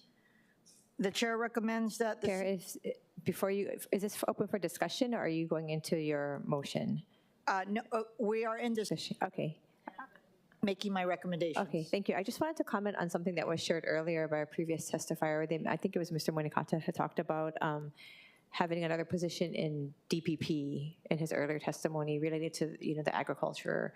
And I think, although that sounds like a good idea, I'm not sure if I fully agree, mainly because we have it in our city charter that OER actually has an avenue for this. And it says in the charter, quote, oversee, coordinate, and direct economic support for areas including but not limited to sustainable agriculture. So instead, I know that seemed like a good idea. I know that was part of the discussion, but I just want to put it out there in discussion that if we can look into what OER can actually do, because they have 2 planners right now in their food sustainability and sustainability section that could perform these tasks rather than us having to create a new position. Thank you for pointing that out. I think the difference, of course, is OER does not have enforcement authority. It would be the department, and through the testimony today, I think people are tired of the abuse of certain agricultural uses that are occurring that are not agricultural uses, and they feel that the city is unempathetic to those who live on, to those who have agricultural lands versus those who live on residential land. So that's the difference. Fair point. And so I'm actually not closed. I don't believe that it should have to be in the context of Bill 64. It could be through the budget. And quite frankly, with all of the vacancies, it's not for us to be creating new positions. Right. It's to be looking at the current vacancies in the upcoming budgetary cycle, asking them why they haven't been filled, especially those who have been vacant for X amount of years, and ask them why can't they re-describe the position to achieve some of the issues that we're talking about. Because, again, with regard to monster homes and short-term rentals, that's a big thing. And if we keep on talking about other areas, it's going to add onto the burden. But we are reflecting. I think our job is to reflect what our communities are saying are weaknesses in our arsenal for enforcement. And so thank you for clarifying that. And I was on the same lines as you because I thought with all the vacancies that DPP has, and we know that they're strapped trying to do all the other things, I was worried that we would then create something else that couldn't be. No, I understand. But thank you for pointing out. That's a fair point. Councilmember Cordero, do you want to say something about that? Oh, yeah, sure. For clarification, I never wanted to create another position. I wanted to share the role, whether it be in OER and sharing with anyone who deals with either the LUO under DPP to oversee any task force or outreach that's necessary to represent the city. And so not interested in making any new positions. Thanks. Councilmember Wire. Thank you, Jay. I mean, since we're on the topic, I was just going to throw out, I do think that, and as Liz mentioned, I don't know if my mic is creaking, but just understanding the entirety of the land use ordinances and the definitions and the history is in itself a big process. So I think having obviously someone with the ag background in that position to assist would be really helpful too. But I think in the interim, I think it just shows why the stakeholder group is so important, because I think mainly if we can just ensure that we're pulling in all the voices of everybody affected in these conversations, whether it's staff at DPP or OER, whoever's the point of contact and kind of the main person. I think for me, it's just making sure that all of our policy is informed by the people that are living it every day, and really appreciate this dialogue. So thank you. Any other comments? Councilmember Tupola, Councilmember Shea. Yes, I just wanted to state for the record that if there is a position someday, that it should be an advocacy position rather than a regulatory position. Okay? I think that position is an OER. That's an advocacy position. They go out of their way. They help to implement the agricultural grants program, and I think their job is to work with all of the stakeholders. So good point. Any other questions? If not, the chair recommends that the CD1 version approved at the June 27, 2024 Planning and the Economy Committee meeting, identified as OCS 2024-0694, be further amended to incorporate all of the amendments listed in Council Communication 217-2024. Any further discussion? Any objections? Any reservations? Hearing none, the bill has been amended to a CD1. The chair then recommends that Bill 64, 2023 FD1 CD1 be postponed to the next committee meeting on September 26, 2024. Any objections, any reservations? Hearing none, so ordered. So today, we've covered 3 agricultural use subcategories: crop production, livestock and poultry keeping, and agricultural support. At our next committee meeting on September 26, 2024, I plan to address the accessory agricultural subcategory, which covers the following uses: agricultural energy facility, agricultural farmers market, agritourism, beekeeping, biofuel processing facility, farm dwelling, farm stand, farm worker housing. At the September meeting, I will also entertain cleanup amendments to the uses in the crop production, livestock and poultry keeping, and agricultural support subcategories that we covered today. I then plan to address uses in the miscellaneous category at the committee meeting on October 24th, along with any cleanup amendments. My hope is to report out the CD1 version of the resolution from the October committee meeting for second reading and a public hearing at the full council meeting on November 7th. We have worked long and hard on this bill, and I feel we have made excellent progress and improvements. When the bill goes back to the Planning and Economy Committee after passing second reading and the holding of a public hearing, I would like to consider the bill at the committee meeting on November 21st and report the bill out for third and final reading at the council meeting on December 11th. A short announcement before we adjourn. As mentioned at our July meeting when we discussed Bill 2024, relating to the revised primary urban center development plan, we are holding a series of special community-based planning and the economy meetings to receive feedback and information from the communities within the plan area. The plan helps to guide policy, investment, and decision-making related to development in the primary urban center, which extends from Kahala to Pearl City, through council districts 4, 5, 6, 7, and 8, and nearly 20 neighborhood boards. These informational meetings are in addition to the regularly scheduled monthly Planning and the Economy Committee meetings and full council meetings. Please note that we have completed the meetings for Council Chair Waters, District 4, Council Member Say's District 5, and Councilmember Cordero's District 7. We have 2 more community-based meetings remaining. Our next meeting is scheduled for Monday, August 26th from 6 to 7:30 at Leeward Community College Room, ED 201B, Councilmember Okimoto's District 8.